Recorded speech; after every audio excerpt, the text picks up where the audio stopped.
Estamos no ar.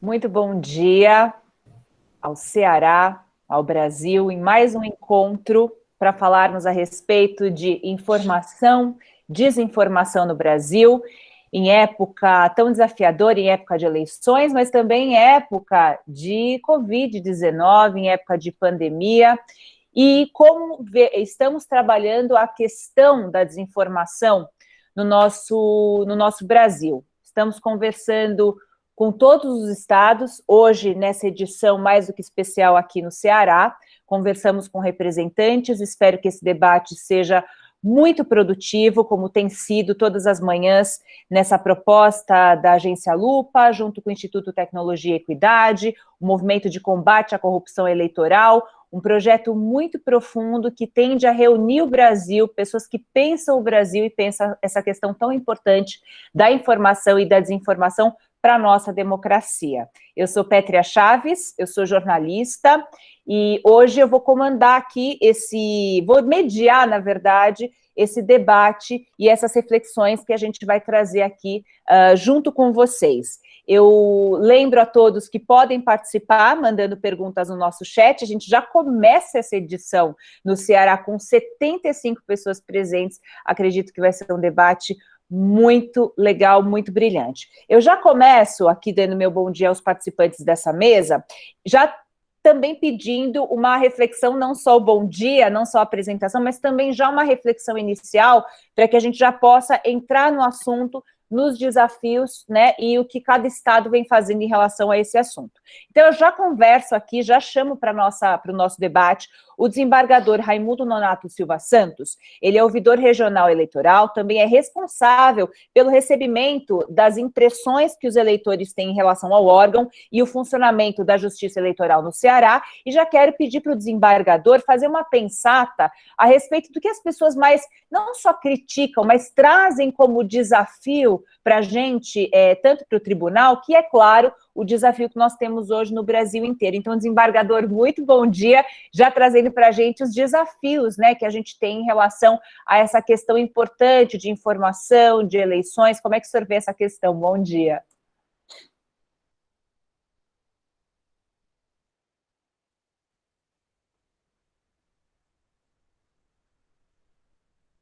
Acho que a gente está sem o contato agora com o desembargador, mas acho que agora eu ouvi. Será que a gente conseguiu retomar, desembargador?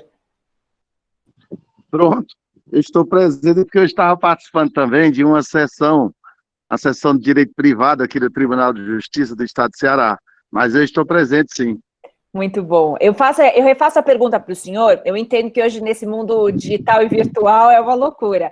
Eu queria saber do senhor quais são os principais desafios hoje que chegam para o tribunal, tanto questões de dúvidas, tanto questões críticas e desafios mesmo para o tribunal nesse sentido de informação, desinformação, punição, mediação também dessas questões em relação à desinformação e fake news hoje no Estado. Como é que o senhor vê essa questão?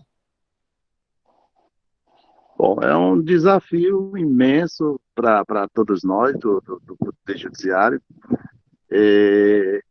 mas a gente está fazendo o enfrentamento de maneira normal, né? E aqui no estado do Ceará, tanto a Escola Judiciária Eleitoral, como também a ouvidoria, nós temos trabalhado muito essa questão da política de enfrentamento à desinformação, e a gente tem ido às escolas fazer palestras, encontros com alunos, e também por intermédio da ouvidoria, a gente tem descido ao interior do estado para fazer também audiências públicas. Agora, recentemente, nós estivemos em Juazeiro do Norte, antes dessa pandemia, e promovemos uma audiência pública na Câmara Municipal de Juazeiro do Norte. E o tema justamente abordado foi a questão da desinformação, né? A gente nota que o pessoal, mais precisamente do interior do estado, vive essa questão da desinformação e também da questão de fake news, né? São várias informações, e a gente vê que os os eleitores, eles ficam preocupados, o cidadão fica preocupado com a informação que não é verídica, né? E aí a nossa missão, enquanto Justiça Eleitoral, é de justamente, em conjunto com a sociedade civil, fazer essa política de enfrentamento a essa desinformação.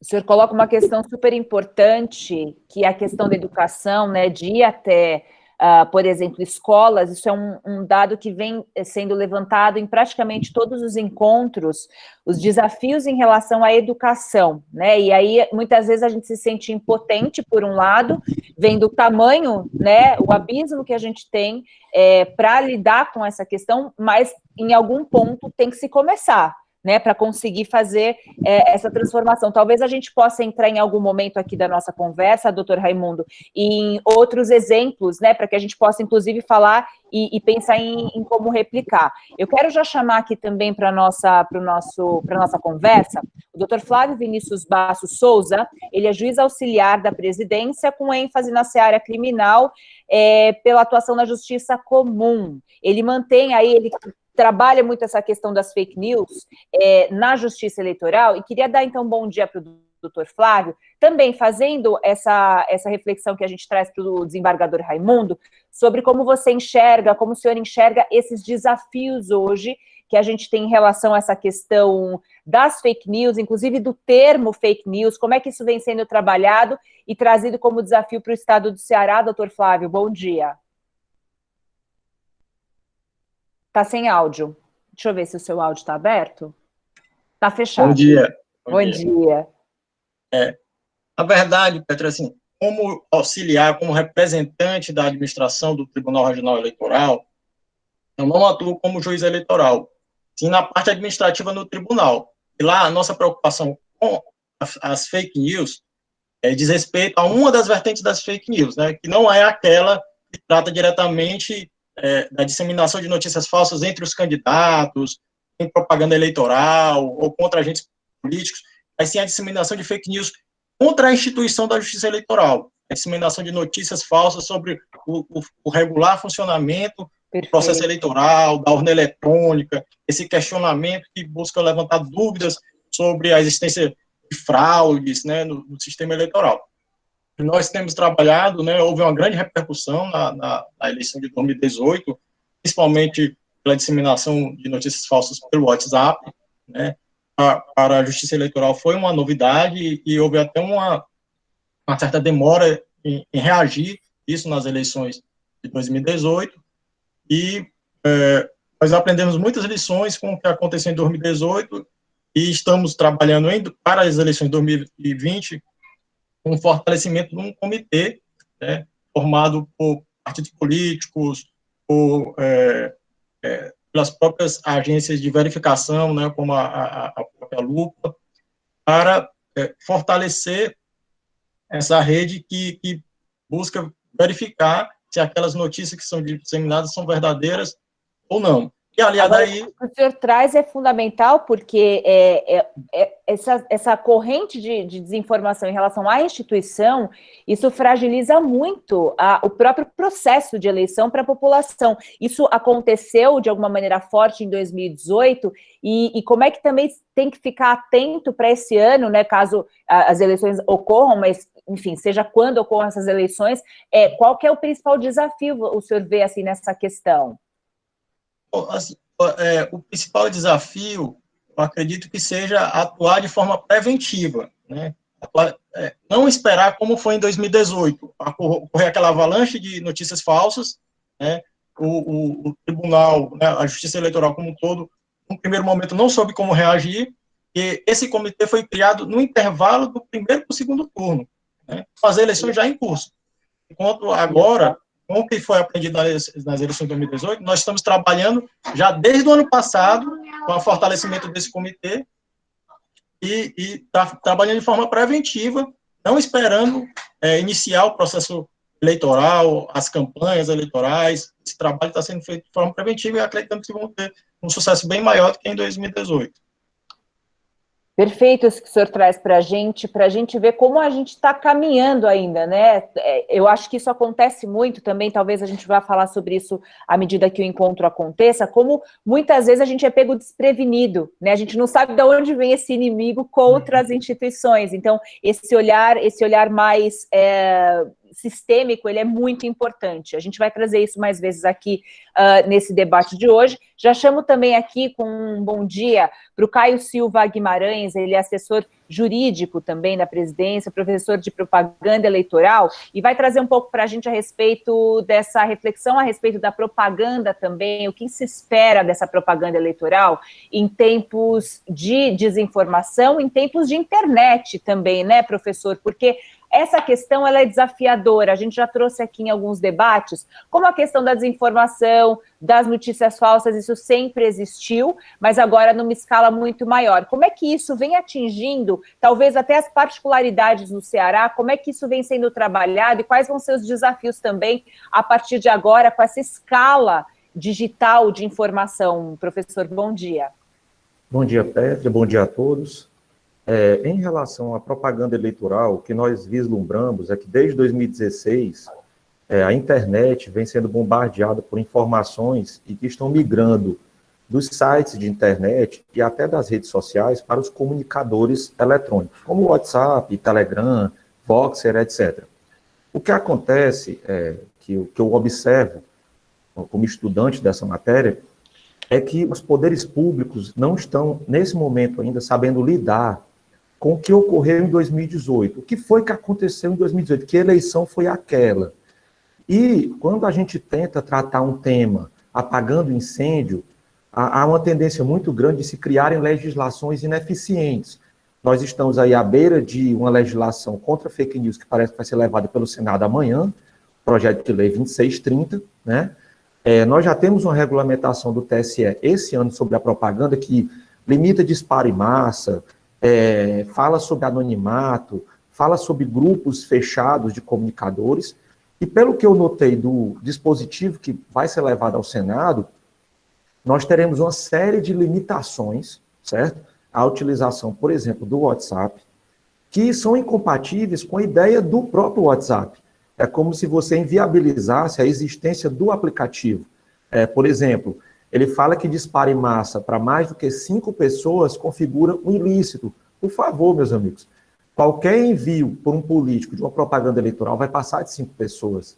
Então, a gente tem que buscar mais diálogo, mais educação política, buscar mais a sociedade civil, as próprias entidades que vocês representam, e menos burocratização, porque normalmente, quando a gente cria institutos burocráticos, leis, você já deve ter observado que leis criadas no fogo da ocasião, depois elas se esvaziam, né? Elas ficam sem aplicabilidade. Então, vão ter multas de quase R$1 milhão, entendeu? Nós temos a legislação penal sobre denunciação caluniosa eleitoral, que, para mim, foi um pouco absurda a combinação legal. Então, é uma eleição que está vindo com muita informação, os deputados, os senadores estão numa pressa de aprovar um projeto de lei que pode ser que não seja o melhor para o Brasil, né? Com certeza. Eu vou entrar, antes de chamar a procuradora Lívia Maria de Souza, que já também eu quero fazer algumas perguntas para ela, quero só para colar, a gente tem muito essa intenção de já dar o tom, né, da nossa conversa, então eu já queria chamar o Luciano Caparro Santos, do Movimento de Combate à Corrupção Eleitoral, porque acho que o professor Caio, ele traz para a gente uma questão importante, Luciano, que é justamente isso que me faz também pensar aqui no que disse o doutor Flávio para a gente. Nós somos pegos de surpresa em muitos momentos em relação a essa questão de desinformação, de ataques e tudo mais, né? Quando a gente fala de corrupção, por um lado, a corrupção institucionalizada, a gente tem uma ideia muito clara do que a gente tem que combater, inclusive de aprimorar as instituições. Nesse caso das fake news, desinformação, de ataques e tudo mais, inclusive numa legislação para fake news, me parece muitas vezes que a gente opera no escuro. Então, eu já queria colar com você alguma reflexão nesse começo do nosso debate, em relação também aos desafios que as legislações elas têm hoje de entender qual é a profundidade, quem tem que ser atacado. Acho que você pode, talvez aqui junto com o que trouxe o professor Caio, fazer uma reflexão importante para a gente nesse início de debate. Luciano, bom dia. Bom dia, Pétria, bom dia a todos. Quero cumprimentar todos os que estão aqui participando. É um prazer estar aqui com vocês, né? O Ceará é muito querido, estive aí em novembro, passei meu aniversário no Ceará, e é uma pena poder ter que fazer isso de tão longe agora, né? Podíamos estar aí no Ceará, desfrutando desse calor gostoso. Eu acho que nós temos aí reflexões muito importantes, né? O doutor Caio trouxe essa questão da legislação, e isso a gente tem debatido, tem acompanhado esse projeto que está lá no Senado, a gente está acompanhando, debatemos com a deputada Tabata e deputado Rigoni várias vezes na formulação desse projeto, e realmente, quando a gente vai para regulamentar isso através de lei, a gente sempre corre o risco de cometer equívocos, né? E por isso também a pressão que a sociedade tem feito para que isso seja mais debatido. Mas também tem uma questão importante, que é em relação às plataformas, né? A gente tem tentado fazer esse trabalho de aproximação das plataformas com o TSE, a gente tem debatido, o TSE criou inclusive aquele grupo, um grupo de trabalho sobre desinformação, nós participamos, o MCCE, o ITE, a Agência Lupa, estamos lá no grupo, mas as plataformas não têm cumprido o seu papel de facilitar também o trabalho, não só do judiciário, de uma forma geral, mas especialmente da justiça eleitoral. Em 2018, isso foi o ponto crítico, né, e não foi só no Brasil, foi no mundo inteiro. Nós trouxemos o presidente do Instituto Eleitoral do México, que é o TSE do México, o Dr. Lorenzo, fizemos um grande debate, mas o TSE ainda não tinha se mobilizado para fazer o enfrentamento da desinformação, né? Lembrando que aqui, que a gente chama desinformação, o que se chama por aí fake news, e que nós chamamos de desinformação, porque é muito mais profundo, é notícia falsa, com tecnologia, uso de robôs e tudo isso que aconteceu efetivamente na eleição de 2018, o mais atacado, né, quem mais foi prejudicado foi a própria justiça eleitoral, que foi severamente atacada na questão da desinformação, pessoas que trabalham essa indústria da notícia falsa, que tenta descredenciar a justiça eleitoral nas questões da urna eletrônica e todas as questões pertinentes à eleição. Então, essa dificuldade com a legislação e até com as pessoas entenderem o que é permitido e o que não é, a gente tem discutido isso muito nos encontros, né? A diferença que tem de quem é profissional e que faz a disseminação de notícia falsa e daquelas pessoas que são atingidas e que acabam repassando notícias falsas por desconhecimento. Então, esse universo todo é isso que a gente está trabalhando. E o objetivo desse evento é exatamente esse, juntar a justiça eleitoral com a sociedade, porque, ao final, a responsabilidade é de cada um de nós, né? A notícia falsa não é uma coisa nova, existe desde que o mundo existe, só que hoje potencializada com a tecnologia. Então, isso, efetivamente, e por que o Movimento de Combate à Corrupção Eleitoral participa desse processo? Participa porque fez a lei contra a compra de votos, que é uma lei importante. Depois a lei da ficha limpa. São processos que desequilibram o processo eleitoral. E agora nos defrontamos com a desinformação, que é, com certeza, hoje um dos piores processos de desequilíbrio na eleição, né? Nós que buscamos sempre a paridade de armas na disputa, para que haja uma disputa igualitária, estamos trabalhando nesse projeto exatamente para tentarmos minimizar esse efeito que tem a desinformação nas eleições. Eu falei que estive em novembro, nós estivemos em novembro instalando, até estivemos aí na OAB, doutor Fernandes, onde fizemos a instalação do comitê do MCCE do Ceará, o nosso coordenador, que é o Hugo, que é do SINAIT, nós temos aí no Ceará, doutor Marcelo Rosendo, que é um parceiro nosso antigo, juiz no Ceará, doutor Emanuel, que é do Ministério Público, que são parceiros que nos ajudam aí desde o começo, exatamente porque precisamos estruturar no Brasil inteiro essa possibilidade de fazer esse combate a esse desequilíbrio e todas as outras questões, agora especialmente a desinformação, e com isso a gente tem aí uma missão grande, né, de conseguir fazer essa ponte com a justiça eleitoral. A doutora Lívia participando, eu lembro sempre que o cidadão não tem capacidade postulatória, não pode representar direto a justiça eleitoral, depende do Ministério Público. Então, a doutora Lívia é a nossa parceira de primeira mão, porque é para quem nós precisamos levar as denúncias e ter o apoio para a gente conseguir fazer as representações e esse acompanhamento. Então, fechando esse círculo todo aí, para a gente conseguir minimizar esses efeitos da desinformação. Acho que era essa aí as minhas palavras iniciais. Perfeito, Luciano, perfeito. Acho que conecta muito bem com a continuidade aqui do nosso debate. Nós já temos 90 pessoas na sala, numa manhã de segunda-feira no Ceará, e só para conectar com você, eu não ia falar nada porque ia aparecer, né, alguma coisa, mas meu pai é de Juazeiro do Norte, então você imagina para mim como é que estar junto com debatedores do Ceará, ainda mais do que especial, e esses encontros acabam sendo realmente muito especiais. A gente sempre fala isso, como é incrível, até pelo meio virtual, a gente conseguir observar, né, num país como o Brasil tão grande, a inteligência, a profundidade, né, e a integridade dos nossos servidores em todo o Brasil. Realmente, esses encontros estão sendo muito importantes também por isso. Então, eu já conecto aqui com a doutora Lívia, justamente para falar isso. Enquanto o Luciano falava, doutora, eu pensava aqui, se o brasileiro, e inclusive o que chega para a senhora também como representação, se o brasileiro ele tem dimensão desse problema que nós temos hoje com a desinformação. E muitas vezes também, além dessa questão da dimensão do problema, a gente não sabe nem para quem recorrer.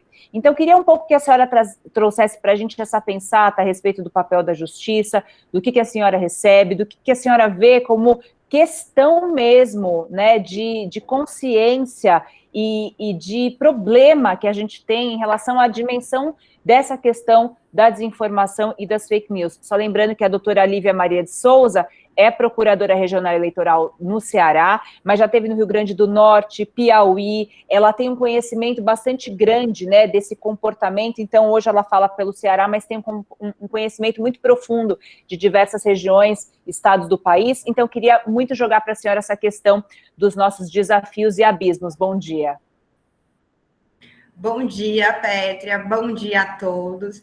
Em primeiro lugar, eu queria agradecer esse convite, porque é assim que a gente começa a combater a desinformação. Quero parabenizar os organizadores, os idealizadores deste evento, pela extrema qualidade, pela importância do assunto que é trazido para a discussão.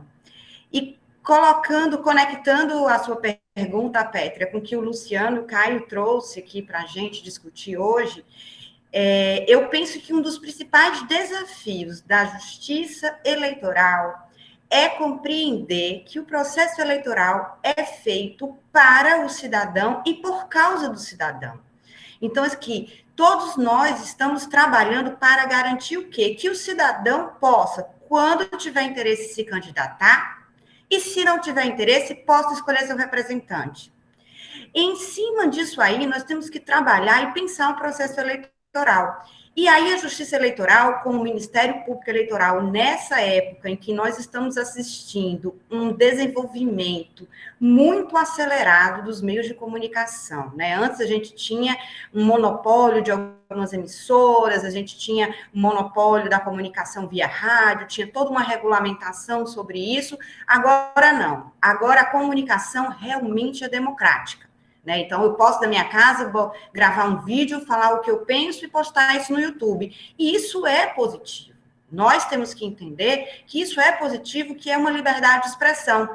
E é dentro desse ambiente que surge um novo desafio. É para nós, de maneira extremamente acelerada, compreender e distinguir o que é manifestação democrática e o que é um ilícito eleitoral. Ou que é uma notícia falsa, uma desinformação que pode prejudicar não a justiça eleitoral, mas a qualquer outro ramo da justiça, à medicina, ao mundo inteiro. É um problema da desinformação, é um problema que atinge o mundo inteiro.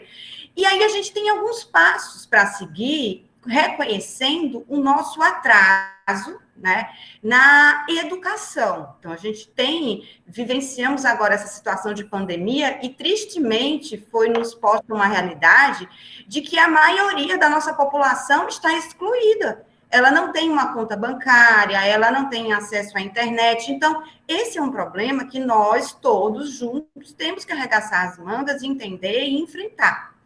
Mas o processo eleitoral, ele ocorre para isso, né? Para que a gente possa crescer, evoluir. E esse processo, ele tem que sair sem vícios. Como fazer isso? E aí a gente tem que primeiro definir, e não só definir, como saber distinguir o que é um ilícito. E aí o Ministério Público está extremamente se preparando para atacar situações em que não são manifestações de pessoas, são os robôs na internet. E aí algumas pessoas falam, mas a gente não tem ainda uma normatização sobre o abuso de poder midiático. E aí a gente tem que pensar, precisamos de uma normatização? Será que a utilização de robôs, uma tecnologia sofisticada, isso não requer um dinheiro, um interesse muito grande? Nós já temos o abuso do poder econômico que resolve isso. Então, assim, entendendo o objetivo da nossa legislação, entendendo para que nós estamos trabalhando, que a gente vai conseguir dar uma resposta acelerada, porque nós precisamos de agilidade, nós precisamos facilitar as nossas plataformas, precisamos ter uma comunicação mais simples, precisamos interagir mais com o cidadão. É isso que a gente tem buscado. E aí a Justiça Eleitoral tem desenvolvido um mecanismo que é bem positivo, mas precisa ser muito aperfeiçoado, que é o Pardal, porque é uma forma de você fazer denúncias por um aplicativo, porque hoje tudo é aplicativo, ninguém mais quer pegar um telefone, ele vai pedir uma pizza, né? A gente quer usar um aplicativo. Então, nós temos que nos trabalhar e ter essa ferramenta disponível. Então, o nosso desafio é, dentro desse ambiente que nós estamos vivenciando, que é a nossa democracia brasileira, que ainda carece de muito trabalho no âmbito da educação, especialmente da educação política, que requer um tempo enorme para que isso seja feito. Nós precisamos ter agilidade e precisamos garantir que o processo democrático seja realizado livre de vícios, livre dessa manipulação em massa, né? E que não eu costumo até dizer assim, olha, a gente não vai se preocupar com a manifestação da senhora lá no Facebook. Nós vamos nos preocupar o que está por trás disso, né? Qual o instrumento tecnológico que foi utilizado para induzi-la a usar essa informação. Perfeito. Esses são os grandes problemas da justiça eleitoral atualmente. E é assim, através desse diálogo, dessa comunicação entre as instituições, entre o setor público e o setor privado, que a gente vai conseguir descobrir alternativas criativas para que a gente possa resolver esse problema com muita agilidade, né, Pétrea? Porque a gente não pode mais perder tempo, a gente tem que realmente acelerar os nossos processos de conhecimento. Só uma pergunta, doutora Lívia, que me ocorreu aqui enquanto você falava, eu fico imaginando até com um pouco de angústia como não deve ser a rotina de vocês de trabalho, principalmente num momento como esse, aqui como tinha trazido para a gente o doutor Flávio, né? Imagina que no meio de um processo eleitoral, você tem que criar uma instituição para um combate de algo inusitado que vem contra o próprio sistema, e agora, ainda em meio à pandemia, eu acredito que deva estar sendo muito desafiador o processo de trabalho de vocês nesse sentido, não? Sim, certamente, porque antes eu tinha como atender e falar pessoalmente com o denunciante, né, abrir as portas efetivamente, no sentido físico, de receber a pessoa, né? De orientar. Agora não, a gente tem que incentivar que as pessoas vão até a página do Ministério Público, noticiem o que está acontecendo de irregular, criar caminhos e alternativas de falar com essas pessoas via sistema. Muitas não têm muita habilidade nisso. Então, assim, a pandemia foi uma verdadeira tragédia, e está sendo, né, para o mundo inteiro. Mas, com muita dificuldade, nós podemos tirar um ponto positivo. Esse meio difícil que nós estamos vivenciando está nos ensinando a estender as ferramentas tecnológicas que antes ficavam restritas a apenas um grupo de pessoas, né? E incentivando cada vez mais e reconhecendo a importância de todo cidadão ter um acesso a uma comunicação virtual, ter um acesso a não só um título de eleitor, mas uma conta bancária, a saber manusear um sistema, a saber entrar num sistema operacional, entrar numa conversação e simplificar ao máximo, né? A gente precisa simplificar ao máximo, porque as plataformas, o sistema pede isso hoje, né? Com certeza. Demais, demais. Acho que vai servir de inspiração para várias outras questões que a gente vai debater aqui agora e hoje, doutora Lívia. Eu quero só chamar para a nossa conversa também aqui o doutor Fernandes Neto, que é presidente da Comissão de Direito Eleitoral, também representante da OAB Ceará aqui com a gente hoje. Doutor Fernandes, prazer ter o senhor aqui com a gente também. E já quero deixar o meu bom dia também com uma questão, porque muita gente fala sobre educação. A doutora Lívia traz aqui para a gente isso que é fundamental, que é a simplificação dessa linguagem. Acho que muitas pessoas, muitos brasileiros têm ainda uma desconfiança, mas eu vou falar com o computador, né?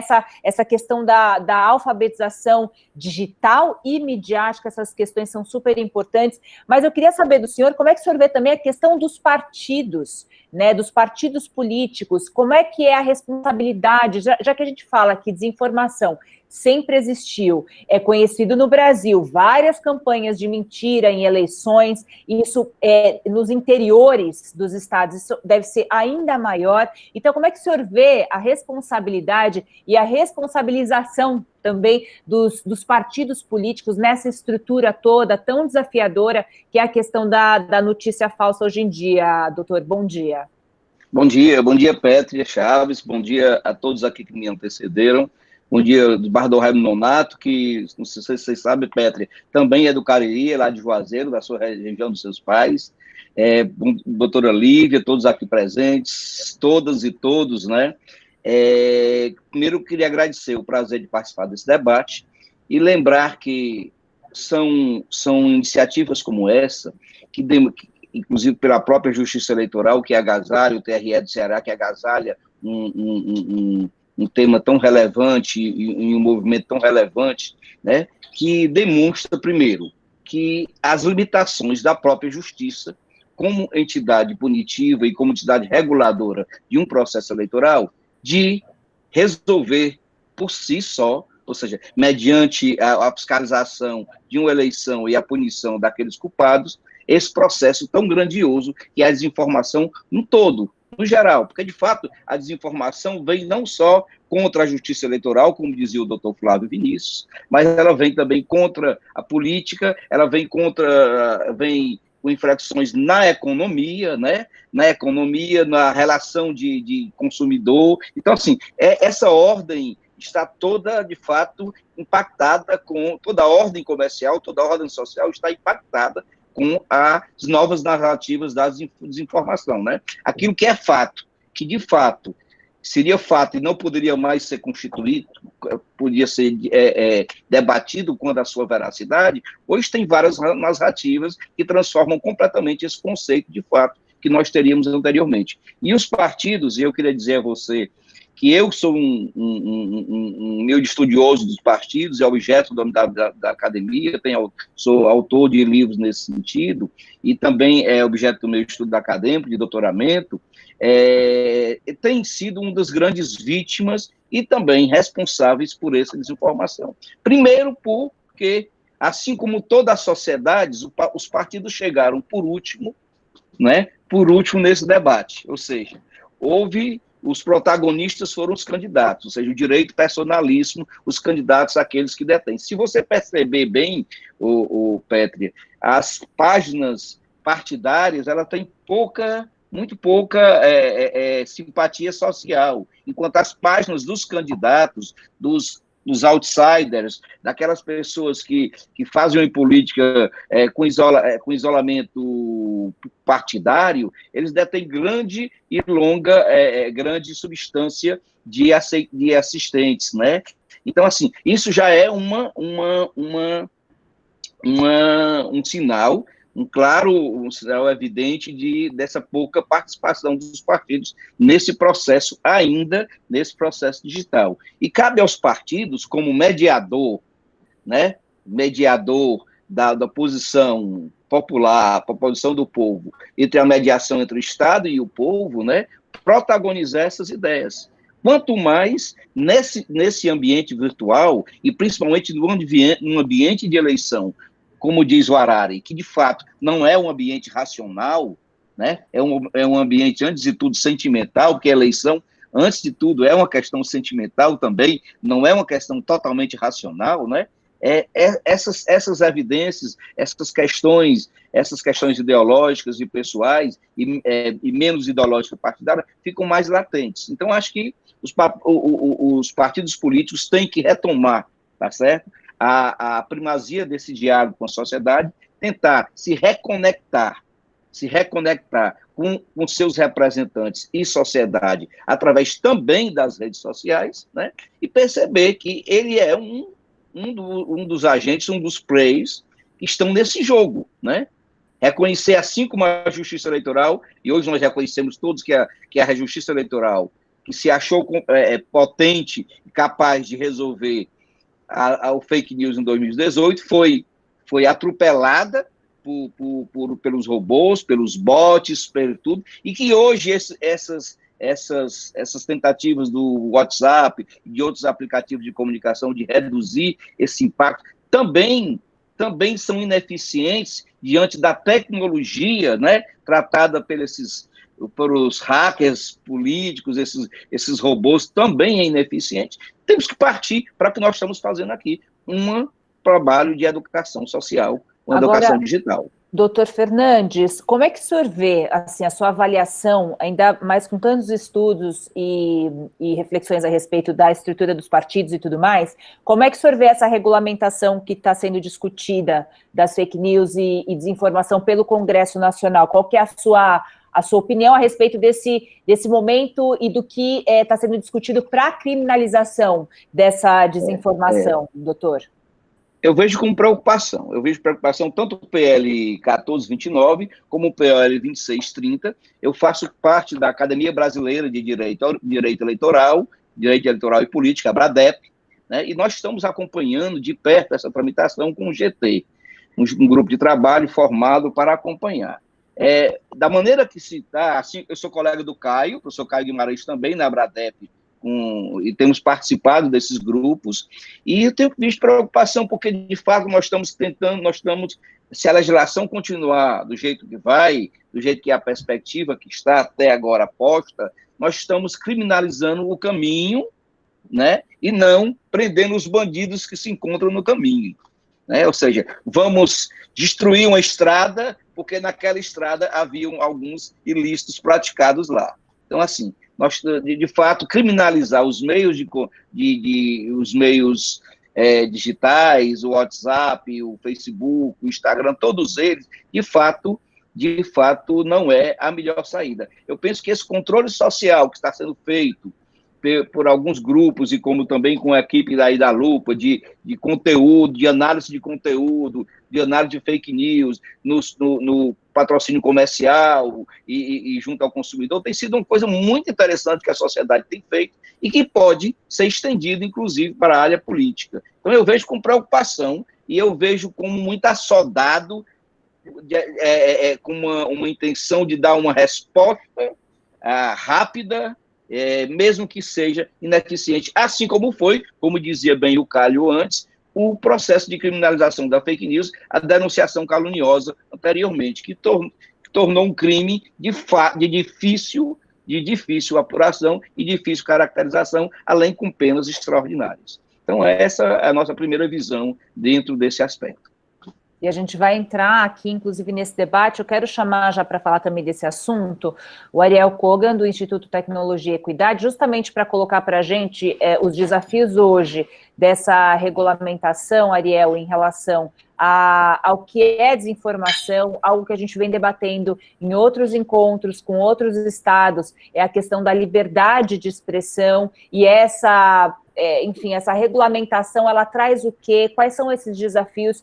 colando aqui no que trouxe para a gente o doutor Fernandes Neto, que existe sim, a gente está recebendo isso também, uma preocupação de como esse assunto está sendo encaminhado hoje no Brasil. Então, eu queria só que você trouxesse para a gente alguns pontos, justamente desses desafios, talvez o que está sendo discutido fora do Brasil também, o que vocês vêm acompanhando do ponto de vista da tecnologia, de pensadores que também falam sobre isso hoje, que é o assunto do momento, né? Bom dia.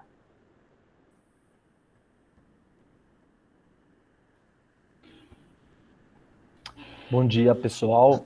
Muito obrigado, Pétria, e muitíssimo prazer estar fazendo parte do Ceará. Em primeiro lugar, eu queria contextualizar o porquê do Instituto estar envolvido nesse projeto e ter feito um grandíssimo esforço junto ao MSCE e a Agência Lupa para mobilizar os TREs, o próprio TSE e estar ajudando, colaborando na organização desses eventos. Na última eleição, em 2018, a gente já tinha uma tese do tamanho, do possível tamanho da desinformação no processo eleitoral e o impacto que isso poderia ter, já deixando claro que não existe pesquisa, não existe métrica no mundo ainda para medir esse impacto, para avaliar se uma eleição foi ou não foi decidida pela desinformação, mas a gente sabia que o tamanho da desinformação ela teria um impacto muito grande no processo eleitoral, principalmente na capacidade de escolha da população, que é o que, no fundo, foi dito aqui, desequilibra o próprio processo eleitoral e deixa o eleitor sem uma capacidade de eleição, uma capacidade de informação transparente e íntegra, que, no fundo, esse seria o objetivo para o processo. E aí, nessa eleição, a gente comprovou, obviamente, que o tamanho da desinformação foi muito grande, e nessa eleição desse ano, o nosso maior receio, eu acredito que todo mundo aqui vem acompanhando, é com a extrema polarização da sociedade. Tem muita gente falando sobre isso, tem vários pensadores, filósofos falando sobre a polarização. Talvez a polarização em si não seja o problema, a polarização ela existe na sociedade, mas o ponto é a extrema polarização e como ela vem criando um curto-circuito na articulação, na comunicação e na colaboração da sociedade, e nesse sentido, de alguma forma, prejudicando o próprio processo democrático. E dito isso, um dos maiores receios que a gente vê para a eleição de 2020, nesse clima, nesse contexto de extrema polarização, de muita violência no ambiente virtual, é isso poder sair do ambiente virtual e ir para o mundo real. E esse seria uma das principais motivações que levou ao ITE a estar fazendo parte desse processo e estar contribuindo para pensar soluções sistêmicas, que a gente chama, para o problema. Em relação aos projetos de lei que estão tramitando, um dos pontos que a gente tem colocado é o tempo. Se é muito difícil construir um projeto de lei que dê conta da ambição que tem um projeto de lei, ou que tem esses projetos de lei que estão sendo discutidos, em tão pouco tempo. Esse é um assunto que, apesar de estar sendo discutido há um bom tempo na sociedade, os projetos de lei que estão sendo construídos, eles foram construídos com pouquíssimo tempo. Então, uma das questões que a gente tem colocado é a necessidade de ter mais tempo e um debate na sociedade mais amplo e, como eu disse, com menos polarização extrema para conseguir chegar num projeto de lei que talvez faça sentido. A gente tem muitíssimas dúvidas se é através de lei que essa situação, que esse problema se resolve. Então, acho que em relação a esse assunto, tem sido a posição do ITE. Eu queria só comentar mais 3 pontos relacionados ao que a Pétria colocou.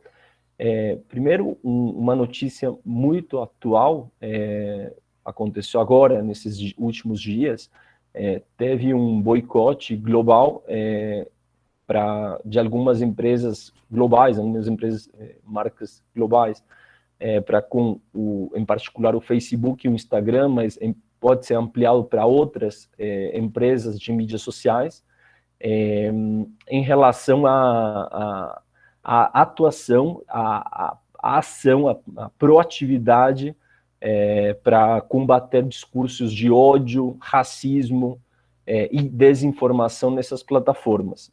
Eu digo racismo e discursos de ódio porque nasce essa articulação de algumas organizações que trabalham com essas causas, mas foi se ampliando, está se ampliando para outros campos, incluindo o da desinformação. Esse é um movimento que a gente precisa acompanhar, porque pode ter alguns desdobramentos muito importantes para o assunto que a gente está discutindo nesse nosso debate. Obviamente, nada melhor do que a pressão financeira com as plataformas, para elas de fato agirem. A gente, nos outros eventos, tem falado muito sobre o papel relevante que essas empresas precisam ter no período eleitoral e fora do período eleitoral, no processo democrático como um todo, um papel de mais proatividade. Essas empresas são as únicas, em parceria ou junto com institutos de pesquisa, que têm a capacidade de fazer análise de volumes tão grandes de informação como os que a gente vê e circulam hoje. A gente está falando de bilhões de metadados que só essas plataformas, essas empresas têm capacidade de analisar para, por exemplo, prevenir e se antecipar a linchamentos virtuais, destruições de reputações no ambiente virtual. Então, essas são algumas das questões que a gente vem trazendo para o debate. E só para finalizar, desde o ITE, a gente se sente extremamente alinhado com o discurso do novo presidente do TSE, do ministro Barroso. A gente tem colocado que tem 2 frentes que a gente acredita muito relevantes para construir de cara à próxima eleição. A primeira é esse diálogo, essa interlocução e essa demanda clara com as plataformas. Tem vários pontos que as plataformas precisam se comprometer, se responsabilizar, como eu disse, dos linchamentos virtuais, maior transparência em relação às atividades de moderação, aceitação de conteúdos, denúncia, checagem de fatos, maior transparência em relação a como os algoritmos estão operando para selecionar os conteúdos que os usuários estão visualizando. Enfim, tem um conjunto de ações que precisam ser articulados, discutidos e construídos em parceria com as plataformas. E, por outro lado, a gente vem falando muito de um grande programa de educação, de capacitação massiva para o combate sistêmico à desinformação, para o combate a essa polarização extrema que a gente vê na sociedade. E isso já tem muito mais a ver com uma grande campanha no nível nacional, também foi dito aqui, foi colocado, e aí tem vários pontos que a gente vem colocando para incluir dentro dessa grande campanha de cara às eleições. Mas eu deixo por aqui e de novo, agradeço muito pela oportunidade e pela qualidade desse debate.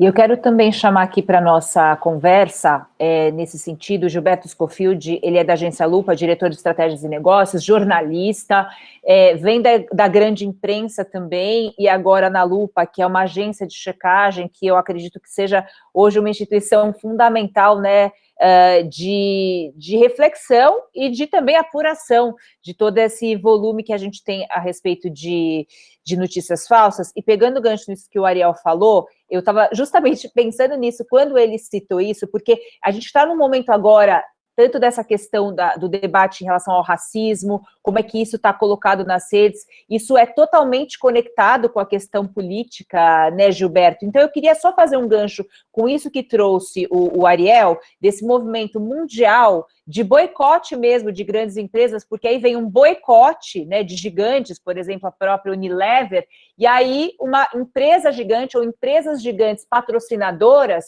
impulsionam essas empresas de comunicação, o Facebook, que tem aí o Instagram, o WhatsApp e tal, a modificarem as suas políticas. O doutor Fernandes falava um pouco disso, assim, será que a gente tem que punir os meios, né? Mas a gente tem aí um sistema tão complexo, que tem tantos atores que têm responsabilidade, né, nessa disseminação de notícia falsa. Era muito mais fácil quando a gente falava de imprensa e da sua checagem e da sua responsabilidade. Hoje a gente está falando de atores muito grandes, inclusive dessa indústria da notícia falsa, que colabora e esses meios impulsionam também essas notícias, né? Queria que você falasse um pouquinho da tua visão jornalística, mas também por meio, mas também olhando para esses meios que impulsionam essas notícias. É um grande dilema, né, Gilberto? Bom dia. Bom dia, obrigado pelo convite.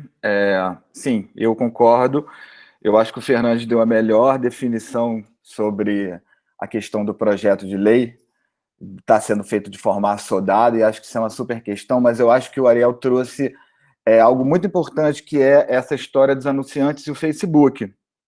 Porque o que os anunciantes estão dizendo ao Facebook, a gente precisa ter noção da importância disso, porque é na hora que você corta os recursos financeiros é que o calo aperta, correto? Então, o que os anunciantes estão dizendo ao Facebook é o seguinte: olha, eu preciso que você crie um mecanismo transparente e claro, e que você defina publicamente o que é liberdade de expressão, por um lado, e o que é desinformação manipulada, produzida, né, e discurso de ódio, por outro.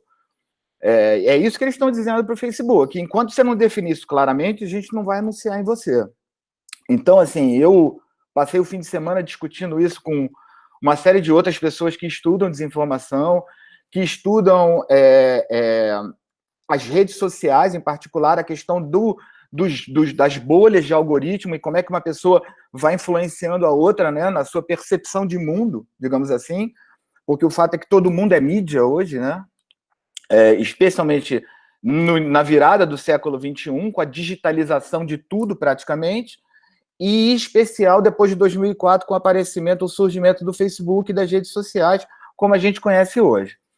Então, assim, eu acho essa a grande questão. E a gente acompanhar isso de perto é muito importante, porque os anunciantes estão estabelecendo um claro limite, que ainda era tênue até agora, sobre o que é liberdade de expressão, sobre o que é desinformação, ao fim e ao cabo.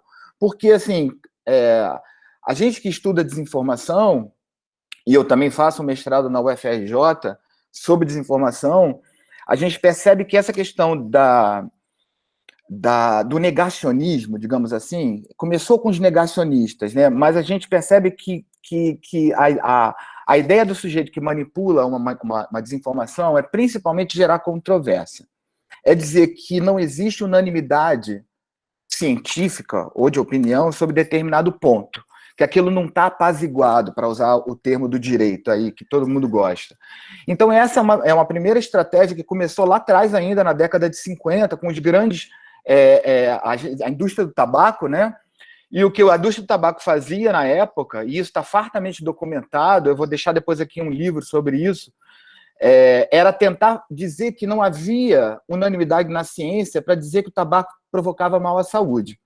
O que a indústria do tabaco fez foi cooptar cientistas para dizer que aquilo ali não era um ponto pacificado, que havia controvérsias entre a comunidade científica sobre o mal à saúde que produzia o tabaco. Depois, essa estratégia foi sendo apropriada por outros grupos para defender suas teses, por mais absurdas que sejam, por exemplo, os terraplanistas, né? A ideia dos terraplanistas é sempre dizer que não há, ao fim e ao cabo, uma unanimidade na ciência para dizer que a Terra é redonda. Então, quando você planta essa semente da discórdia, digamos assim, na cabeça das pessoas, é na tentativa de dizer, olha, há uma brecha aqui para uma desinformação. Então, essa é a estratégia. Então, é muito importante esse movimento dos anunciantes globais com o Facebook, porque isso pode criar um padrão. E aí eu preciso que vocês observem que eu estou falando da importância, mas eu não estou dizendo aqui se é bom ou se é ruim. Essa é uma discussão que a gente está tendo, né? A gente está trocando a roda com a carruagem andando. Eu acho importante de qualquer forma, porque você estabelece finalmente para as grandes plataformas que lidam com a desinformação em termos algorítmicos, como é que elas vão separar o que é liberdade de expressão do que é desinformação ou discurso de ódio. É importante. O debate está muito focado na questão do discurso de ódio, mas a gente não pode deixar de levar em consideração que essas estratégias de discurso de ódio, elas usam ferramentas de desinformação clássicas. Por exemplo, negar o Holocausto. Negar o Holocausto é uma prática antissemita que é disfarçada de base científica, mas no fundo ela não tem base científica nenhuma, porque a gente tem farta documentação científica sobre a existência do Holocausto, correto? Todo mundo sabe quantos milhões de judeus morreram durante a Segunda Guerra. O que o negacionista do Holocausto faz é dizer que não há uma unanimidade científica com relação a isso. Olha, eu tenho aqui um cientista que é um sujeito, de um modo geral, obscuro, muito menos cientista do que opinionista, se eu posso inventar essa palavra, mas é um sujeito que não tem formação científica, ele tem opinião. Então ele sai por aí defendendo teses que não existem do ponto de vista acadêmico. Então eu acho muito importante a gente prestar atenção nesse fenômeno, que é finalmente o primeiro fenômeno de relevância que está mexendo no bolso de uma grande plataforma e que está dizendo para ela, olha, eu preciso que você se posicione de alguma forma, e eu preciso que a sua metodologia seja clara. O que é liberdade de expressão e o que é manipulação, desinformação e discurso de ódio. Então, sim, eu acho que é um ponto interessante. Perfeito, Gil, perfeito. Acho que agora a gente traz também esse ingrediente que é fundamental, e eu queria também chamar aqui para a nossa roda de conversa, que me avisaram que ele está por aqui também, é uma referência, inclusive uma referência no Estado, que é justamente o doutor Marcelo Roseno. Ele é juiz de Direito e professor de Direito Eleitoral. O doutor Marcelo está por aqui, eu não estou vendo ele aqui, tá me ouvindo, doutor? Bom dia. Pétria, o doutor Marcelo pediu para avisar que daqui 15, 20 minutos ele está na sala. Então perfeito. A gente coloca essa conversa com ele daqui a pouquinho. Queria justamente até aproveitar. Oi, Pedro, Oi, doutor. Que bom. Se quiser me chamar, eu posso tirar essa dúvida, porque o Gilberto trouxe para a gente, levantou aqui agora para a gente essa questão no nosso debate. A gente teve vários pontos aqui já, né? Tanto a discussão desse projeto de lei que está agora sendo discutido em relação às fake news, que gera muito debate, e é para isso mesmo, né, que acho que ele serve e deve servir hoje no nosso país, mas o Gilberto, ele traz para a gente uma outra questão aqui também, que é super importante, a discussão de liberdade de expressão e discurso de ódio. A gente vê isso muito claro nas plataformas, mas ainda não tem ainda uma definição muito clara. Eu queria trazer para o senhor, doutor Marcelo, o seguinte: pela visão do direito, essa era uma questão tão relevante como é agora, e acho que para a eleição ela é fundamental, porque discutir liberdade de expressão está no cerne da democracia. Eu queria entender como que isso vinha sendo discutido pelo direito e o direito eleitoral em determinado momento, e como isso está sendo debatido agora, na sua visão, e também a relevância dessa discussão, tanto do ponto de vista macro, institucional, quanto do ponto de vista da sociedade também, do que a gente comenta e entende como sendo liberdade de expressão numa democracia e os discursos de ódio que têm que ser combatidos, principalmente num período eleitoral, doutor Marcelo. Bom, Petri, bom dia, é uma satisfação falar com você, e queria também saudar aqui a todos que integram a sala, os colegas do TRE que estão hoje aí à frente, né, o desembargador Nonato, o nosso colega Flávio Vinícius, a doutora Lívia do Ministério Público, a todos os servidores, o Caio aí que já falou, o doutor Fernandes Neto representando a OAB, Queria mandar meu abraço cordial também ao Luciano Caparrosa, um colega aí de longa data nas nossas trincheiras do MCCE, que dizer da minha satisfação. A Eliane havia me convidado para entrar como ouvinte, eu disse, como ouvinte a gente vai e fica lá participando, e daqui a pouco ela já me mandou uma mensagem, só pode falar, eu disse, vamos dar aqui uma palhinha, né, vamos falar um pouco. Bom, Petra, assim, a respeito disso que você coloca, me parece que a situação do discurso do ódio, do avanço do discurso do ódio, ela tem se agravado muito, né, nos últimos anos, e é uma questão global, né, o avanço do pensamento autoritário no mundo todo e de intolerância política, isso tem agravado substancialmente essa questão do cerceamento, né, a gente percebe hoje o debate político muito sufocado em razão dessa questão da intolerância e me parece que compõe, de fato, um quadro bem amalgamado com a questão das fake news, né? Eles caminham quase juntos aí, o discurso do ódio e as fake news também. E a gente tem que apelar, né, para construir no mundo ideal a ideia de um usuário da rede que seja mais crítico, mais reflexivo, mais responsável, só que a gente acaba não alcançando esse mundo ideal. Essa é uma dificuldade. Há alguns dias, um jornal aqui de Ceará me perguntou algumas opiniões sobre essa questão de qual seria o perfil do eleitor pós-pandemia, né? Se o fato de todo esse quadro que a gente está vivendo ia mudar a cabeça do eleitor. E a reflexão que eu fiz foi mais ou menos assim: a gente vive numa sociedade hiperinformada, né? As pessoas falam hoje da hiperinformação. Isso, por um lado, é bom, acho que até a doutora Lívia ressaltou isso, essa história de você trazer para a arena pública, para o debate público, muito mais pessoas, as pessoas poderem se manifestar. Por um lado, isso é muito bom, isso areja a democracia. Mas o que preocupa é assim, mesmo numa sociedade hiperinformada, mesmo diante da hiperinformação, qual é a qualidade da informação a qual a gente está tendo acesso, né? E qual é a postura que o eleitor, que o usuário da rede tem tido, e indo adiante dessa linha, qual é a capacidade que o Estado tem, diante da sua possibilidade de regulamentar, de conseguir conter isso, né?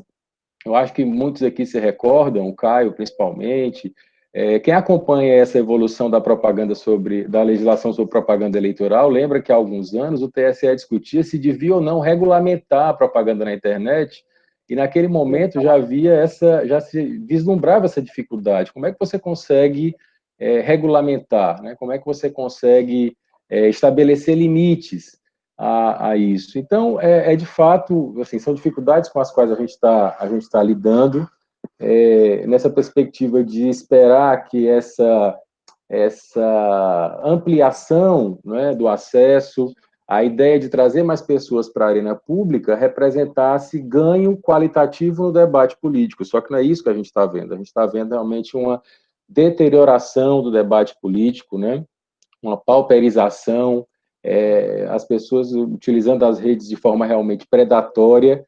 A gente está migrando completamente a arena da disputa dos meios convencionais para as redes, né? Fenômenos eleitorais que vão surgindo a partir dessa nova conformação. São candidatos que quem não acompanha a rede social acaba não sabendo nem que existem, e quando vem o resultado da eleição você se surpreende, aparece lá um campeão de votos, você diz assim, como é que esse candidato surgiu, né? Qual era a base, o extrato social, quem foi que votou nele? Aí quando você vai procurar saber, era um fenômeno da internet, uma pessoa que tinha vários seguidores, essa coisa toda. Então, assim, é um novo paradigma, e a Justiça Eleitoral, o Ministério Público Eleitoral, quer dizer, o sistema de controle das eleições vai ter que enfrentar isso. É o maior desafio, eu acho, hoje, dos sistemas de controle. Não é à toa que todos os institutos que trabalham com fomento da democracia no mundo estão hoje debatendo fake news, estão debatendo essa questão de como fazer com que a revolução dos meios tecnológicos seja algo virtuoso e não que seja algo que possa destruir a democracia, né? Eu acho que trazer a responsabilidade das empresas é algo muito importante. A gente tem visto isso, né? Especialmente através do WhatsApp, que talvez seja o maior meio de comunicação. Eu acho que foi antes da eleição da Espanha, né? Acho que ano passado, uma semana antes, o WhatsApp resolveu bloquear envio de mensagens em bloco, né? envio de mensagens, envios coletivos.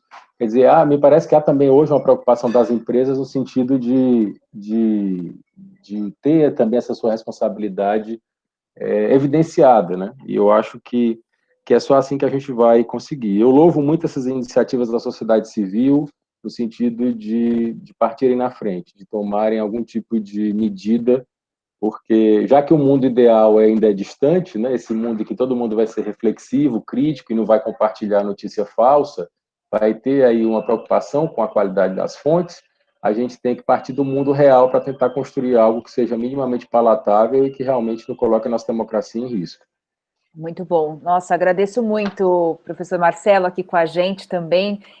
Você vê, né, espectador já entrou para a roda, porque essa roda aqui é super dinâmica, a gente quer realmente os pensadores aqui. Vocês estão me vendo bem? Acho que não sei se deu uma travadinha no meu computador agora, mas é isso, né? Tá aqui na roda e já participa, é um pensador e nos ajuda aqui a entender melhor. Eu acho que disso que você trouxe, talvez até o senhor em determinado momento possa também complementar em relação a essa minha dúvida, mas talvez o professor Caio Silva Guimarães possa nos ajudar também com isso, porque é possível, do ponto de vista dessa propaganda eleitoral, professor Caio, a gente diferenciar justamente em tempos de redes sociais os discursos de ódio de um candidato ou o que é a sua liberdade de expressão.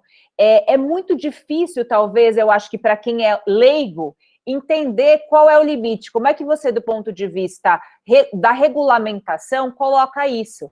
Né? Acho que o Gilberto ele trouxe um pouco para a gente, talvez a gente possa complementar na sequência de você, o Gilberto também falando de fatos e informações de jornalismo, mas do ponto de vista da propaganda eleitoral, para esse eleitor e também para quem regula, é um grande desafio hoje falar a respeito de um lado de discurso de ódio e de outro, que também contribui para a desinformação, que é desinformação pura, e a liberdade de expressão. Como é que você vê essa questão?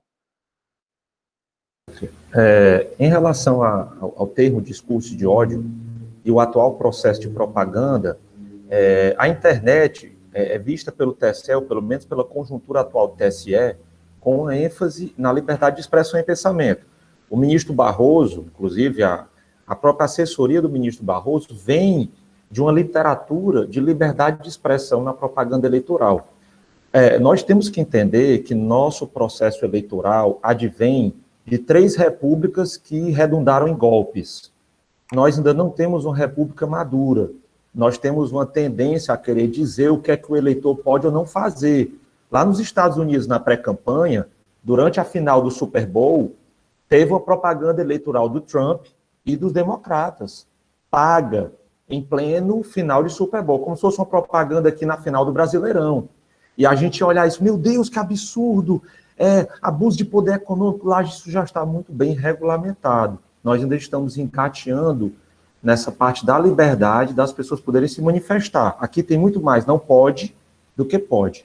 Em relação à internet, a resolução do TSE diz muito claramente, né, contanto que você não propague notícias falsas, nem ataque a honra ou à imagem, a fala é livre.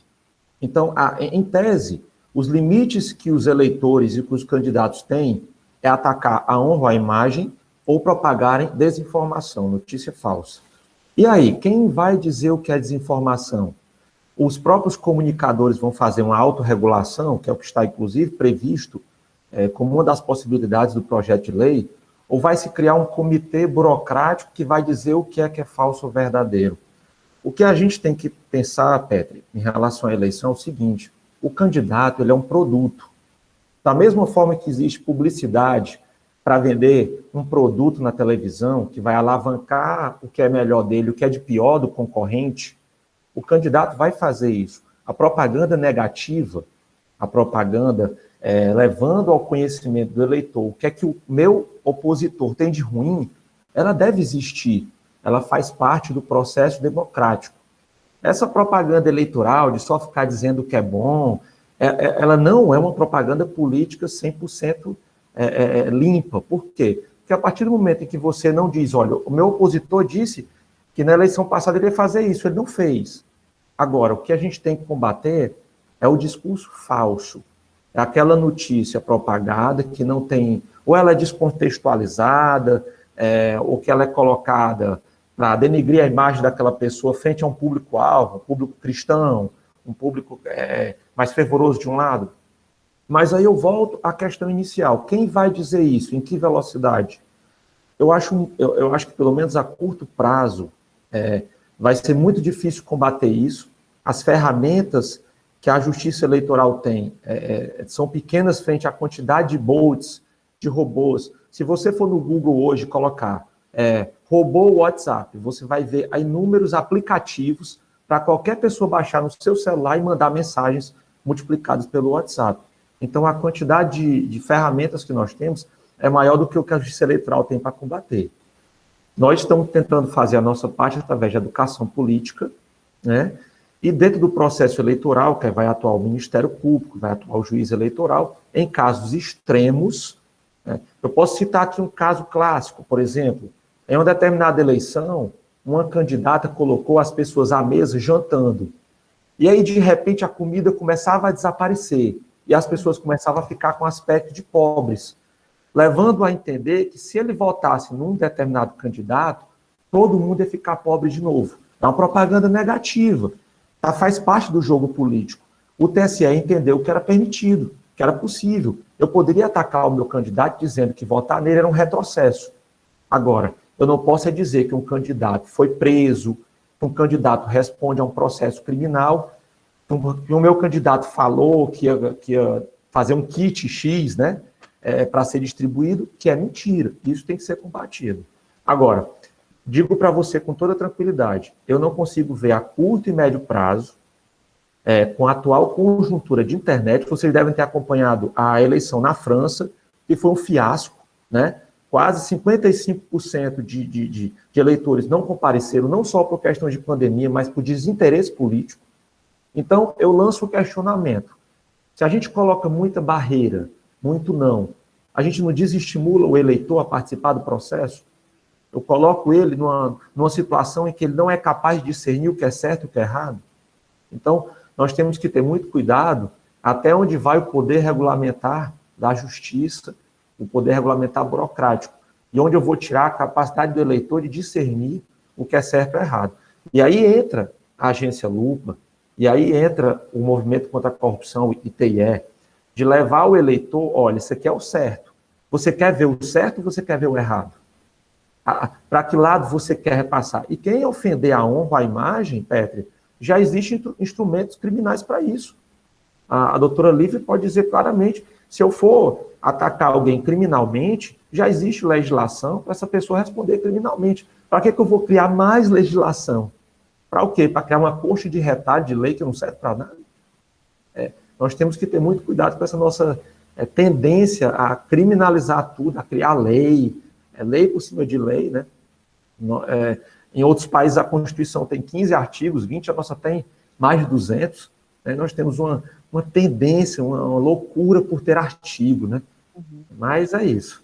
Eu quero perfeito esse ponto. Eu quero até jogar para a doutora Lívia, aproveitar aqui essa bola, porque eu estava justamente com essa inquietação e perguntando aqui que eu ia, pensando aqui que eu queria perguntar para a doutora Lívia justamente isso, porque ela colocou no começo da conversa, professor, a necessidade da gente ter uma comunicação democrática, do processo eleitoral ser feito para o cidadão, né? E eu falo muito isso às vezes no programa mesmo, às vezes eu tenho a sensação que a gente esquece que a política, ela não é feita para a instituição, para os partidos e para esse jogo, a política ela é a população e é feita para a população, e a gente muitas vezes se descola disso. E aí eu queria trazer isso para a doutora Lívia, justamente o que o professor Caio traz para a gente, será que tem como regulamentar mais, na sua visão? Tem como a gente diferenciar mais? E nesse processo também de ficar mais simples, para a gente ter mais conhecimento do próprio eleitor a respeito desse processo, empoderamento, né, que é uma palavra que a gente usa para várias outras questões, mas a senhora vê alguma maneira desse eleitor estar mais empoderado do processo político para cair menos na desinformação, para perceber mais o que é, por exemplo, o tal do discurso de ódio, que é fundamental de ser discutido hoje, mas eu não sei, do ponto de vista até jurídico, colocando aqui para a senhora também essa questão, como é que isso fica claro, como é que a senhora vê isso? Pétria, antes de começar aqui a responder, eu quero só registrar aqui a presença do meu colega aqui de trabalho, e é uma pessoa que eu admiro muito, o doutor Roberto Viana Diniz. Ele é juiz do TRE e também ele é diretor da Escola Superior da Magistratura Eleitoral. Está aqui como ouvinte na nossa sala. Tudo bom, doutor Roberto? Com relação ao que o Caio colocou, e um pouco antes o Ariel também tinha trazido, eu concordo plenamente, Pétria. Eu acho que nós temos muita legislação, nossa legislação ela é boa, nós precisamos operacionalizar isso com base nos princípios mais básicos que nós temos, né? Compreender qual é a finalidade dos institutos, qual é a finalidade das ações, o que se busca com determinada ação, e burocratizar menos, né? A gente tem que trabalhar mais essa questão do conteúdo. Então, nem toda notícia errada, enganosa, falsa, ela vai interessar o processo eleitoral. Isso já é um ponto. Só vai interessar o processo eleitoral aquelas notícias enganosas, falsas, e que podem, de alguma forma, influenciar nas eleições. Então, a partir daí, a gente já tira uma gama de informações que realmente precisam ser discutidas, trabalhadas e ser retiradas de circulação, né, pela pessoa que recebe, pela pessoa que emite, responsabilizar quem produz, mas que não é um problema específico da Justiça Eleitoral. Dentro dos problemas específicos da Justiça Eleitoral, nós temos um farto regramento, e aí todos os operadores de direitos já têm conhecimento disso, porque, além da nossa legislação, nós temos um poder normativo do próprio Tribunal Superior Eleitoral, que nos dá uma grande facilidade da velocidade com que ele vem atuando, com que ele vem criando e trazendo novas resoluções para a gente, orientando a conduta dos candidatos, dos partidos e de todas as instituições que são diretamente envolvidas, né, que têm atribuições diretamente envolvidas nisso. E aí se chega no grande problema, né? Que é a questão do eleitor. Vamos regular o eleitor? Vamos estabelecer limites para o eleitor? O que ele pode, o que ele não pode fazer? Ele não vai poder divulgar a informação dele, o que ele pensa, coisa que ele antes fazia lá na Praça de Juazeiro, na Praça Central, com o seu Pedro, que é uma interpretação dele de um fato, verdadeiro ou não, porque aí a gente entra no que é verdade, né? Ele não pode falar o que ele pensa lá no Facebook, porque ele pode ser responsabilizado, ele vai ficar temeroso. Não é esse o objetivo da Justiça Eleitoral. A Justiça Eleitoral quer, primeiro, retirar desse debate os robôs, né? Não são pessoas, não tem que participar dessas discussões. E normalmente, quando a gente fala dessa informação que é trabalhada em grande quantidade por robôs, não é tão difícil a fiscalização e a comprovação quando efetivamente influencia nas eleições. A gente não vai estar atuando em todos os casos em que há um robô, em que há produção de informações enganosas, mentirosas, mas se influenciar no processo eleitoral, vamos e temos condições de fazer isso, porque eu posso dizer para vocês, nós temos promotores eleitorais em todas as zonas eleitorais que estão ativamente, e esse processo de robôs, de sofisticação, ele requer dinheiro, requer know-how, então não é uma coisa simples, né? Eu estava até ouvindo o encontro que vocês tiveram, o talk show em Sergipe, e aí eu lembro que alguém mencionou que esse problema dos robôs é apenas 30% do que nós temos, né? Eles fazem um estrago enorme, mas é apenas 30%. Os outros 70% seria realmente informações que acabam circulando, né? Que a gente diz boca a boca, que agora o boca a boca não é mais uma pessoa para outra pessoa, publica, é internet, é history, é WhatsApp. E aí eu penso que nós, Justiça Eleitoral, temos que pensar e ter muito cuidado nessa regulação e entendermos que o eleitor, ele tem a liberdade de expressão, ele tem a liberdade de compreender a informação que é passada e repassar essa informação. O que nós temos que ter muito cuidado é dele não ser manipulado através de uma falsidade política, uma manipulação em massa, e acabar ele sendo usado não só se equivocando na hora de votar, porque o voto dele foi baseado em premissas falsas, das quais ele não tinha como ter conhecimento, a informação chega de maneira em que ele acredita que é verdadeira, tanto que ele compartilha. Então, esse é um grande problema e um grande desafio que nós temos que fazer.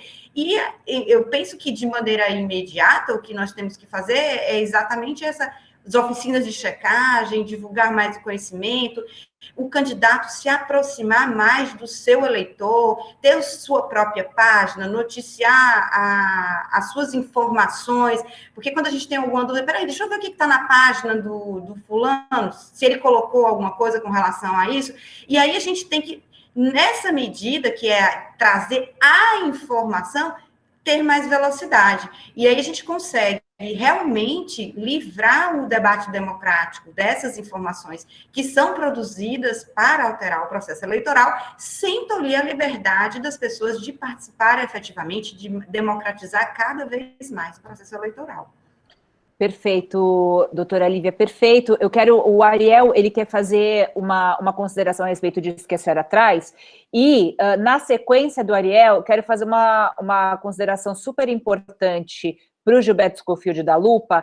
Eu já ia fazer até essa pergunta, porque é tão importante hoje, e isso a gente trouxe em outros debates, a diferenciação entre informação falsa e opinião. Inclusive, é uma questão que foi trazida aqui, como todas as profissões e as especializações, existem regras muito claras em relação ao que é informação, ao que é fato histórico, e quando esses fatos históricos ou essas informações, elas são deturpadas, elas são usadas, inclusive, como disse aqui o professor Caio, né, colocando para a gente o que é você deturpar fatos contra um candidato ou emitir uma opinião que você, talvez a pessoa, né, a população pudesse ficar mais pobre caso votasse em tal candidato. Agora, uma outra coisa é você, com fatos deturpados, atacar um candidato. É aí que atua uma agência de checagem, mas eu vou trazer essa questão para o Gilberto Scofield, que é muito importante da gente ter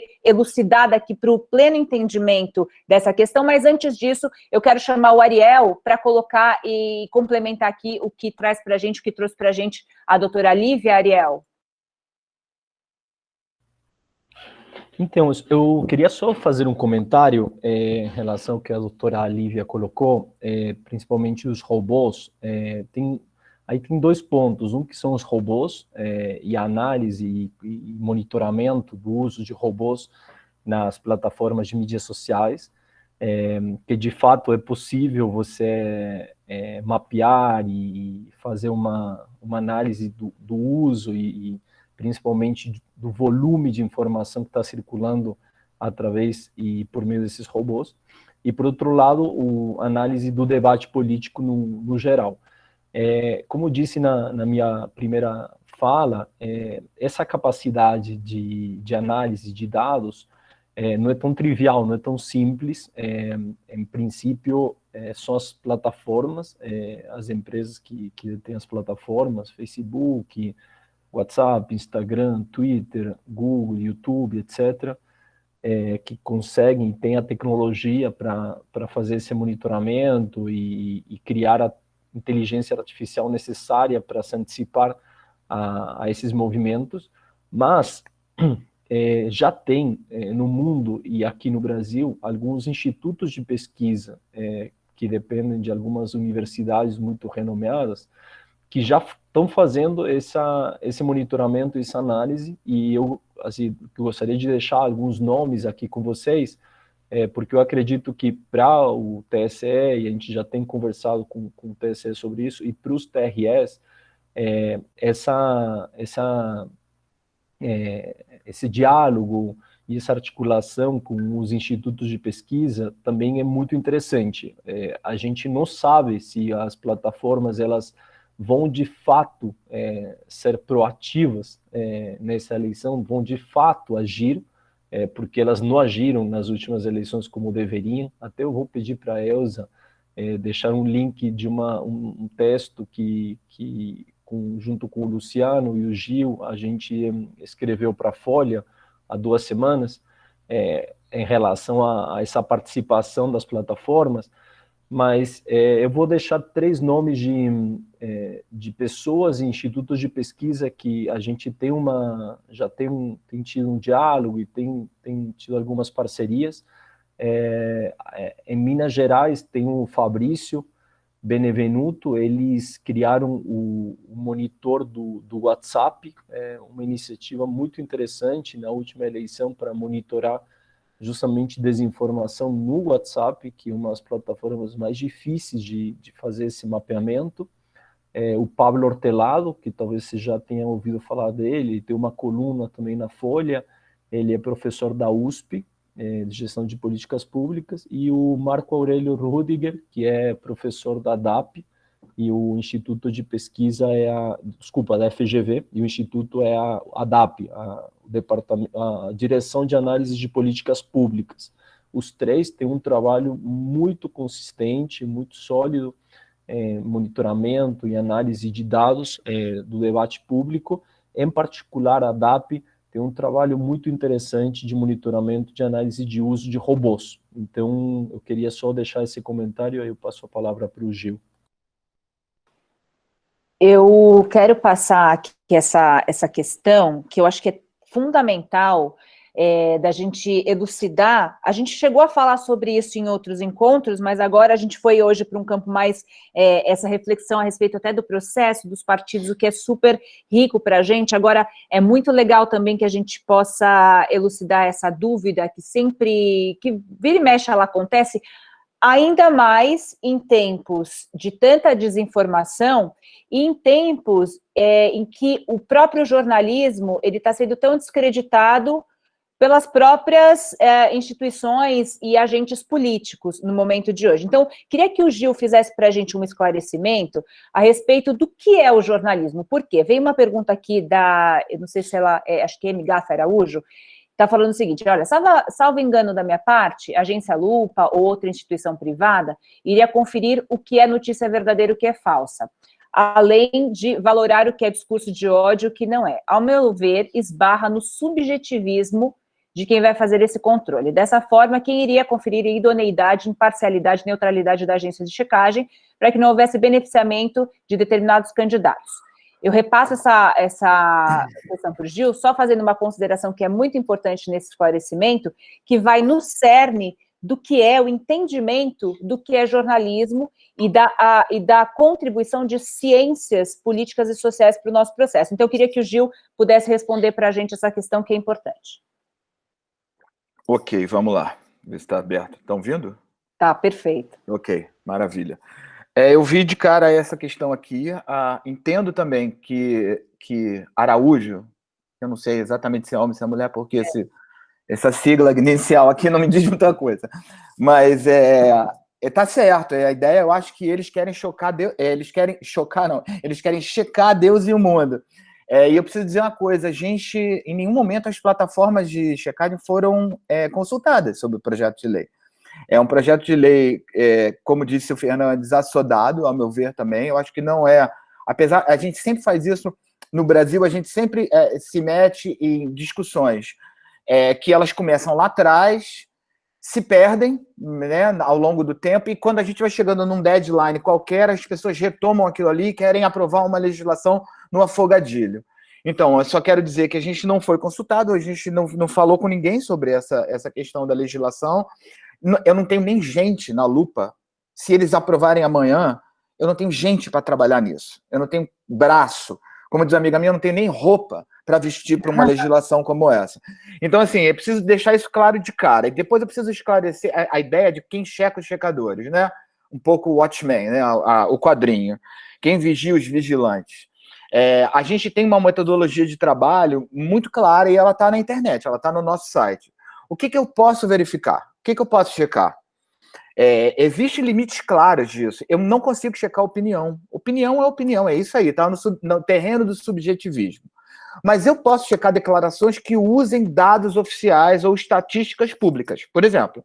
Então, se alguém diz que, sei lá, somos o último país da América Latina em termos de desempenho do ensino médio, eu tenho como ir nos bancos de dados do Ministério da Educação e achar esse dado e comparar ele com o dado de educação semelhante produzido por organismos internacionais, como o Banco Mundial, o Banco Interamericano de Desenvolvimento. Então, eu consigo trazer isso aqui para a esfera, até o OEA produz bancos de dados muito bons sobre governos da América Latina, dos governos americanos de um modo geral e da América Latina em particular. Então, eu consigo checar tudo que é verificável em bancos de dados oficiais, que é bancos de dados do IBGE, bancos de dados do DataSUS, Sistema de Saúde, monitor da violência produzido pelo IPEA com relação à segurança pública. Então, nós temos uma série de bancos de dados onde eu posso chegar lá e dizer que aquilo ali não é verdadeiro, porque eu tenho como comprovar, eu tenho como fazer o caminho da checagem, e eu sou obrigado a fazer isso publicamente pela IFCN, que é a rede que junta todos os checadores do mundo. Então, a minha obrigação é publicar a checagem de forma que a pessoa consiga fazer ela própria a checagem também, e chegar à conclusão de por que aquilo ali é verdadeiro, por que aquilo ali é falso, correto? Isso é um ponto. Eu consigo checar a legislação, porque a legislação está aí.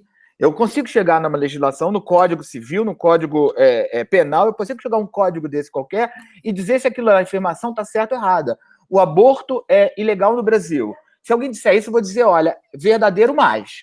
Por quê? Porque existem saídas para aborto legalmente falando no Brasil, quando há ameaça de vida para a mãe, quando há uma questão de anencefalia. Então, existem brechas na lei que permitem isso. Então, assim, é uma questão de colocar uma afirmação sobre determinada perspectiva à luz do que diz a legislação, certo? Eu posso consultar documentos históricos, por exemplo, porque existe uma ideia de que pesquisa científica está restrito a ciências, digamos assim. Então, a pesquisa científica é uma coisa que só existe no mundo da matemática, na NASA, no mundo da biologia, ou agora, como a gente está vivendo uma pandemia, no mundo da farmacêutica, da biologia, da medicina, correto? Enfim, não é. Quando você faz uma pesquisa científica, eu acho que todo mundo aqui de direito que já fez algum mestrado ou doutorado para produzir conhecimento científico é obrigado a utilizar metodologia científica para chegar à sua conclusão. E essa conclusão pode ou não ser negada por um outro pesquisador. Esse é o processo científico que está em jogo aqui. Eu não estou sendo subjetivo quando eu vou num banco de dados oficial e digo que o que aquela pessoa falou está errada. Aí você pode argumentar, mas espera aí, você está falando do governo Bolsonaro, por que você não fala do PT? Porque o PT não é o governo hoje. O governo Bolsonaro é a presidência da República, correto? Então, assim, eu não posso falar do PT e virar as costas para o governo e o que o governo está fazendo. Porque, ao fim e ao cabo, uma das tarefas do jornalismo, assim como a do Congresso, é vigiar o governo federal, é vigiar todos os detentores de poder do país. Isso não é feito, a jornalismo é parcial aqui, é parcial, são todas críticas super válidas, correto? Mas se a gente está falando do espírito da coisa, então a gente tem que se ater à natureza do que é uma pesquisa científica, do que é a produção de um banco de dados verificável. É com isso que eu trabalho. Eu não trabalho, eu e as plataformas todas de checagem. A gente não trabalha no terreno da subjetividade no sentido do que a gente verifica. Você pode ponderar, vou repetir aqui mais uma vez, que você pode escolher quem você verifica. E aí eu vou te explicar para vocês como nós, das plataformas de checagem, escolhemos quem a gente verifica. A gente verifica, toda vez que alguém no Facebook, por exemplo, coloca lá que determinado conteúdo é falso, o Facebook me envia esse conteúdo para eu checar. São mais de 100 mil conteúdos que eu recebo todos os dias. Eu não tenho gente capaz de checar tudo isso. Então, qual é o meu critério de escolha do conteúdo que eu vou checar? São 2 critérios. O primeiro dele é quem diz e o impacto que isso traz. Em termos de, por exemplo, se eu estou falando de um conteúdo que foi produzido pela tia do Zap, pelo tiozão do Zap, e aquilo ali foi compartilhado por 2 pessoas no meu grupo de família, eu não tenho por que checar isso, porque o impacto e a relevância desse tipo de coisa é zero. Agora, se isso foi falado por um ministro da República, e ele utilizou um banco de dados enviesado para justificar uma opinião própria, aí eu tenho como checar. Então, quando o conteúdo vem para mim para checar, eu uso 2 ferramentas, basicamente. Uma que é essa questão de quem está falando aquilo e o impacto que isso causa, e segunda, a velocidade com que aquilo ali é compartilhado no mundo digital, digamos assim. Existe uma ferramenta chamada CrowdTangle, que é uma ferramenta dedicada, dada para uso exclusivo das ferramentas de checagem, que ela me diz em tempo real como um conteúdo vai velozmente se espalhando pela rede. Então, você clica ali agora Isso pode ser ferido, esse impacto, e aí você sabe a linha de atuação. Isso Com não certeza, é... você vai tendo em tempo real a quantidade de gente que vai ouvindo aquilo ali. 250 mil pessoas, 300 mil pessoas, 800 mil pessoas. Então, quando a gente vê uma coisa dessa viralizando nesse desenho, né, uma curva de Covid-19, digamos assim, no Brasil, você acende um alerta. Você fala, bom, esse aqui é o conteúdo que eu tenho que verificar, porque ele está sendo espalhado mais rapidamente por uma quantidade de gente incrível. Agora, Gilberto, uma questão que eu acho que é importante, que eu queria só que você também mencionasse, e essa palavra eu acho que ela é muito importante, já aconteceu de você explicar isso para a gente em outros encontros. Nesse momento, muitas vezes, a questão jornalística, ela é tida como subjetiva, que é o que foi colocado aqui na pergunta, dizendo o seguinte, eu quero só retomar aqui esse trecho da pergunta, que é muito importante, inclusive, para a gente elucidar nesse momento de desinformação, para eu entender. A própria tia do Zap, muitas vezes ela pega aquela informação porque ela não está nem aí com a informação, não, ela só comprova o que ela já sente no coraçãozinho dela e ela repassa aquilo para a família. Então, aí é isso, não tem essa relevância. Agora, essa parte aqui da pergunta, para mim, ela é muito importante ser esclarecida, porque é uma dúvida de pessoas que também são muito esclarecidas, mas tem essa dúvida que ela é visceral, no entendimento do que é jornalismo, que apura fatos, e no que é o momento da opinião, que aí a gente está falando de outra seara. E ela fala aqui, ou ele, né? Ao meu ver, conferir o que é notícia verdadeira ou falsa, além de valorar o que é discurso de ódio ou não. Ao meu ver, esbarra no subjetivismo de quem vai fazer esse controle.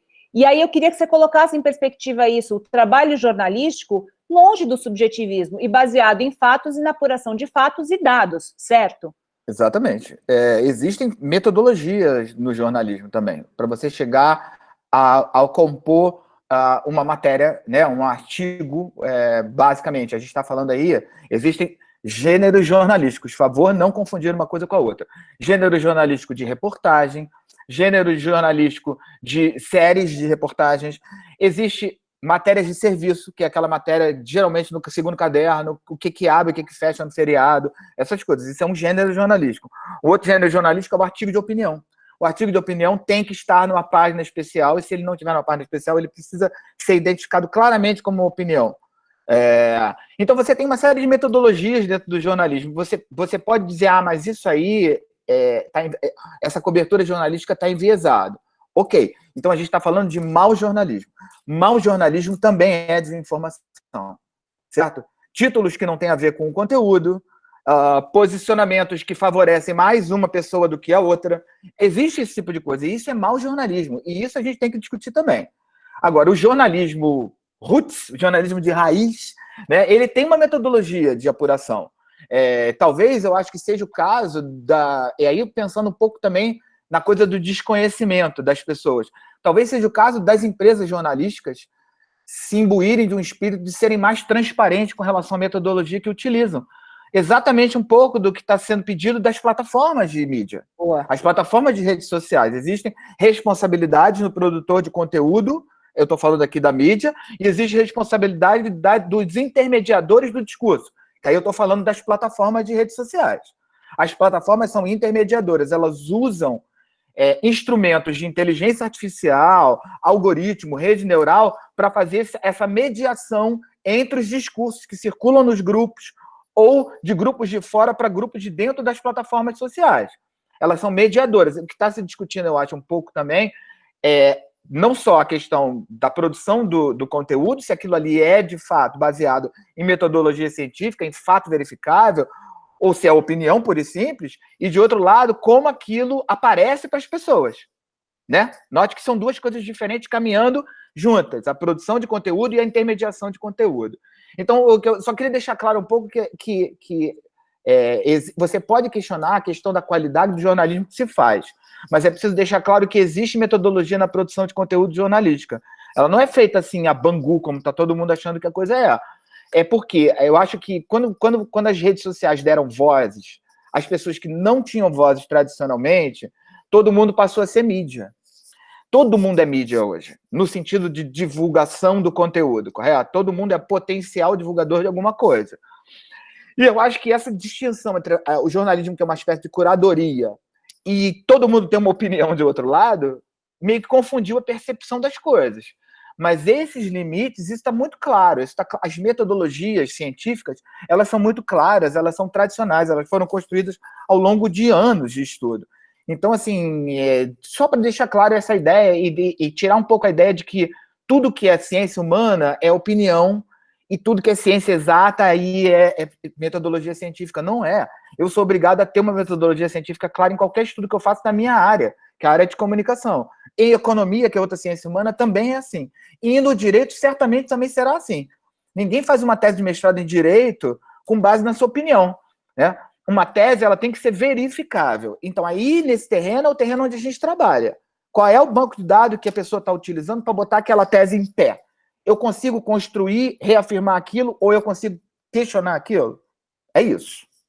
Perfeito, Gil, muito bom, muito bom. Acho que essa é um esclarecimento fundamental, porque é a base para a gente entender a informação, e a gente, se todo mundo é mídia, a gente também tem que entender o nosso papel como mídia, todo mundo, né, participando das redes. Eu quero jogar mais uma questão também para o doutor Fernandes Neto, diante de tudo isso que a gente falou, doutor Fernandes, sempre me causa uma inquietação duas coisas, o senhor até citou o Harari aqui, que é um pensador que eu gosto muito, mas nesse processo, acho que até foi o doutor Flávio que trouxe aqui no começo da nossa conversa, né, como os processos eles vão se transformando e a gente vai tendo... a gente é pego de surpresa, né, diante desse contexto de internet, de maneira muito forte. O senhor vê que se houvesse uma maneira até mais tecnológica de funcionamento dos partidos, de profissionalização desses partidos em relação ao que a gente tem hoje ao mundo virtual, e talvez até uma tecnologia maior do próprio processo eleitoral hoje, será que a gente poderia ter mais transparência e mais assertividade nesse processo? Inclusive a questão de desinformação e tudo isso, o senhor vê que algum avanço tecnológico, ele pode, talvez, aprimorar esse sistema diante de tantos dilemas que a gente tem hoje, ou não? Claro que pode, Pétria. Mas eu queria, antes de entrar no partido político, só dar um pitaco aqui num assunto que a doutora Lívia trouxe tão bem, que é o receptor da mensagem fraudulenta, né? O receptor no aspecto eleitoral da mensagem fraudulenta, que é o eleitor, né? Nós, às vezes, há uma tendência de vitimização desse próprio eleitor, que ele não teria como processar a veracidade ou não dessas notícias, né? Então, de fato, a gente percebe na sociedade, a partir dos nossos grupos de família, dos nossos grupos internos, de amigos e tudo isso, né? Uma perspectiva muito grande de um viés de confirmação, né? Ou seja, de aquilo confirmar, eu sei que aquilo de fato não é uma verdade, ou então, no mínimo, ele detém um conteúdo duvidoso muito grande, mas eu, assim mesmo, tenho a perspectiva voluntária, a ideia de compartilhar aquilo, né? Porque naquilo que eu tenho, há um viés de informação, aquilo que o Harari dizia, que eu dizia antes, a questão da eleição como algo sentimental, como algo menos racional, quando ele utiliza essa expressão, né? Então, assim, é importante esse trabalho da imprensa, esse trabalho das agências que aqui nós estamos trabalhando, porque a única maneira de realmente confirmar e enfrentar, né, essa questão desse viés de tendência confirmatória da população em si, do eleitor, do receptor, né, são as teorias de comunicação, são as argumentações em fatos, né? Não há outra maneira são essas maneiras que levam à educação digital, à educação social e democrática, né? Não há outra maneira de levar essa informação, essa pedagogia democrática, senão pela razão, né? Pela razão científica, pela razão fática, histórica dos dados, né? Não há outra maneira, e eu desconheço se houver ainda, tá bom? E, Gilberto, você tem toda a razão nesse aspecto, eu estava exatamente confirmando tudo que você disse. Agora, sobre os partidos, eu não tenho pessoa que os defenda mais, mas também não tem mais que os critique. quem os critique, né, sabe? E eu vou ser sincero por quê? Porque eu acho que os partidos, essa crítica não é uma crítica ordierna, né? É uma crítica centenária até, que os partidos no Brasil e em grande parte do mundo se tornaram oligarquias, né? Se tornaram feudos, né? E muitas vezes desvinculados dos seus próprios filiados. Ou seja, os filiados têm pouca participação nas deliberações dos partidos, desde a seleção dos candidatos, desde o uso do dinheiro público nas campanhas. Então, assim, essas ferramentas de comunicação, esses aplicativos, eles não podem, não, eles devem ser utilizados pelos partidos políticos, se não quiserem perder mais credibilidade social, que já perderam, para o tratamento de uma democracia interna, para estabelecer a ativação e a ouvida de todos os seus filiados. Ou seja, nós temos um país que nós temos 17 milhões de pessoas filiadas nos partidos políticos. Por esse valor, por esse número, era para ter reunião partidária em toda esquina, em todo momento. E não é que nós não vemos isso nos partidos, vemos pouquíssimas prévias na história do Brasil, ou seja, o que demonstra uma pouca atividade democrática no interior dos partidos políticos.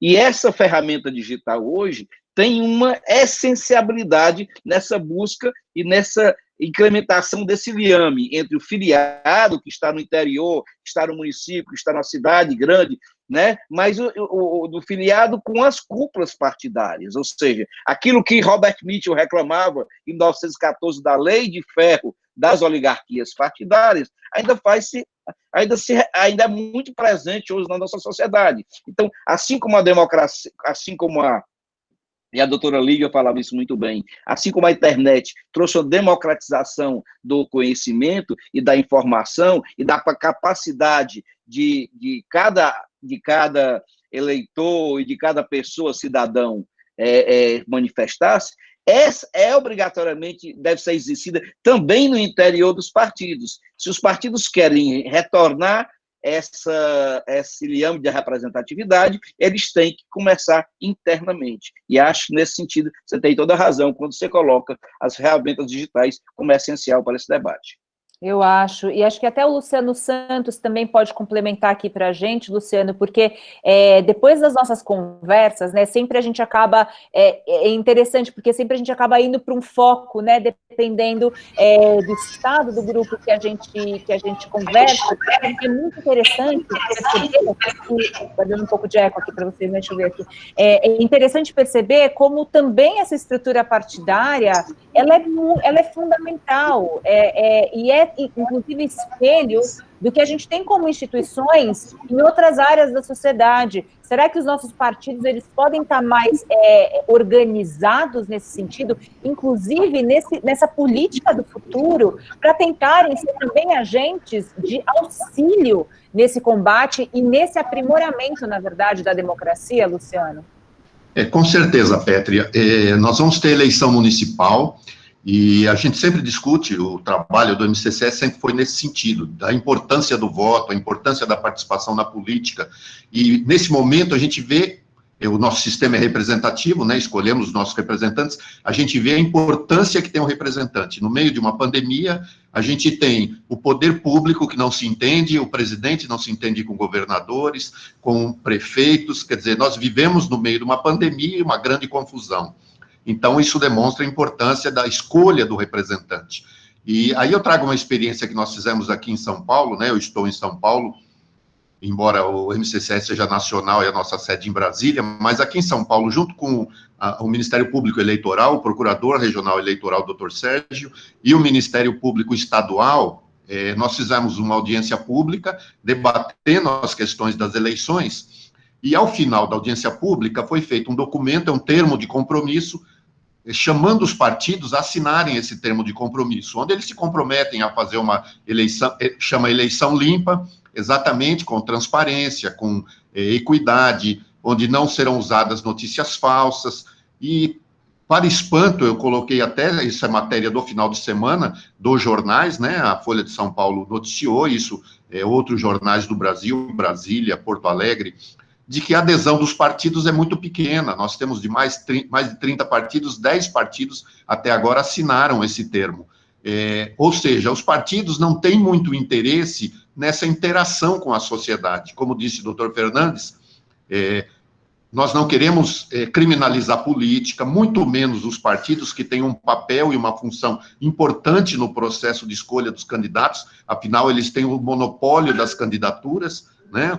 O Supremo discute lá a questão da candidatura avulsa, teve uma audiência pública, nós lá estivemos também defendendo os partidos e a necessidade dos partidos, mas parece que os partidos não querem se ajudar, não querem se modernizar, não querem se abrir, e sob o manto da autonomia que tem os partidos, que a legislação permite, parece que eles querem se encastelar e não se abrir para esse debate da democratização interna dos partidos, seja na distribuição dos recursos públicos para todos os candidatos, seja impedindo que os seus candidatos façam uso de notícias falsas. É muito simples você estabelecer regras dentro do partido, e se o filiado não segue as regras, você expulsa o filiado do partido, quer dizer, o partido não está trazendo para si essa responsabilidade, né? Então, eu acho muito importante a gente trazer esse ponto dos partidos, porque eles são a peça fundamental no processo eleitoral. Se os partidos não querem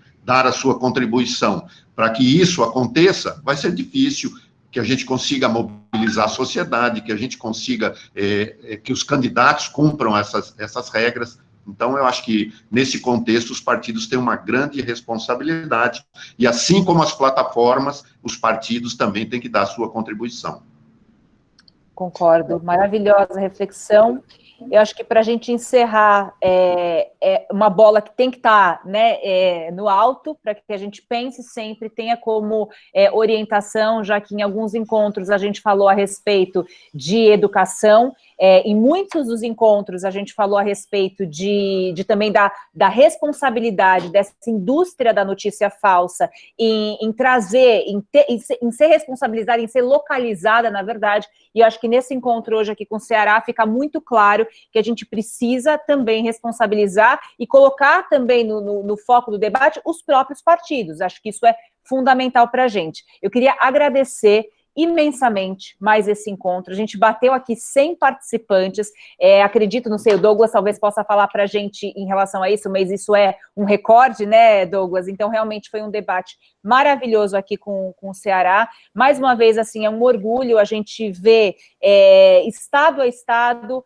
No Ceará não foi diferente, o orgulho que é ter agentes públicos trabalhando com tamanha inteligência e lucidez, as questões que são importantes no nosso país. A gente deixa também muito claro e aberto aqui essa conexão com vocês, a gente espera que isso vire um movimento nacional, né, mesmo de reflexão, de consciência em relação a nossa política, a nossa democracia. O que foi apresentado aqui nessa manhã, na verdade, nada mais é do que amor pela política, é um ato político estarmos todos nós, 100 participantes nessa manhã aqui, falando a respeito de política, democracia e consciência. Então, eu quero deixar o meu muito obrigada, a minha felicidade por participar desse projeto, o meu agradecimento também ao Tribunal Regional Eleitoral do Ceará, todos que o compõem, aqui a representação também da doutora Lívia, aqui com a gente, com esclarecimentos importantíssimos, o doutor Raimundo Nonato, que teve que se ausentar, mas ainda assim participou com a gente, participando de outra audiência, então realmente é um orgulho muito grande tê-lo aqui com a gente também. Doutor Flávio, que trouxe questões importantíssimas para a gente continuar debatendo ao longo da nossa conversa. Professor Caio Silva Guimarães, que também aqui nos inquietou com muitas questões, e o doutor Fernandes Neto com a gente também, trazendo muita lucidez e inteligência para esse debate. Eu fico por aqui. Passo a palavra para o Douglas, que vai também contar para vocês do que acontece aqui ao longo dessa tarde, e lembrar vocês que a gente vai fazer mais fotos aqui da nossa participação, então se todos puderem abrir suas câmeras, para que a gente possa fazer esse registro desse encontro aqui no Ceará, que foi tão marcante e importante, eu agradeço. Douglas, é com você. Obrigado, Pétria, mais uma vez, agradecendo aí esse apoio ao evento que você tem dado, nesse evento que até o ano passado era presencial, por conta da pandemia a gente se reajustou e com a participação e empenho dos TREs, na verdade, do Brasil, a gente tem podido ter esse bate-papo de uma forma bem consistente. Então, quero agradecer a presença de todos vocês, lembrando que a gente tem um link aqui, tá? Que é um link de uma pesquisa de satisfação. Então, eu peço que antes de vocês se desconectarem, vocês preencham esse link, porque é importante para a gente ter um feedback, né, desse nosso encontro, e também a maneira que a gente tem como registrar a presença de vocês para encaminhar a Escola Judiciária do TRE do Ceará. Então, não deixem de, por favor, responder a essas breves perguntas. E também eu coloquei aqui, para quem ainda não se inscreveu, o link para a oficina da Lupa hoje à tarde. Né? A Lupa, a oficina que geralmente tem 4, 5, 6, até 8 horas de duração, a gente teve que fazer um pocket aí de 2 horas, que a gente consegue dar umas ferramentas, ela é um pouco mais prática, mas é importante também, então todos vocês estão convidados, principalmente os jornalistas e servidores do TRE, porque a gente vai dar algumas ferramentas que podem ser úteis no trabalho de vocês, no combate à desinformação durante o período eleitoral, lembrando que a gente terá também outros encontros, né, de capacitação após essa oficina. Tá? Então tem um link aqui, fiquem à vontade. Eu queria muito rapidamente agradecer a presença e o apoio também da Cleivanir, né, da assessoria de comunicação do TRE do Ceará, da Águeda e toda a equipe da Escola Judiciária Eleitoral. Eu sempre abro esse espaço também aqui para agradecer aos técnicos, porque sem eles, né, esse evento não poderia acontecer, porque estão aí na linha de frente, trabalhando para que tudo ocorra bem. Então, muito obrigado a todos os servidores da Escola Judiciária do TRE do Ceará e também da assessoria de comunicação, e contamos com o apoio de vocês sempre. Agradeço a todos, mais uma vez, Pétria, ITE, Lupa, aqui representado por mim e pelo Gil, MCCE, Luciano Caparróis, Eli. Agradeço a presença, o apoio também da Elza, do ITE, né, nesse trabalho também de sustentar e de promover esse evento, e a gente se encontra, então, hoje à tarde, na oficina da Lupa, às 2 horas, horário de Brasília. Muito obrigado, um bom almoço até vocês, e para quem quiser, estamos juntos às 2 horas da tarde. Tchau, tchau, gente. Tchau, gente. Um grande abraço, até uma próxima. Foi um prazer.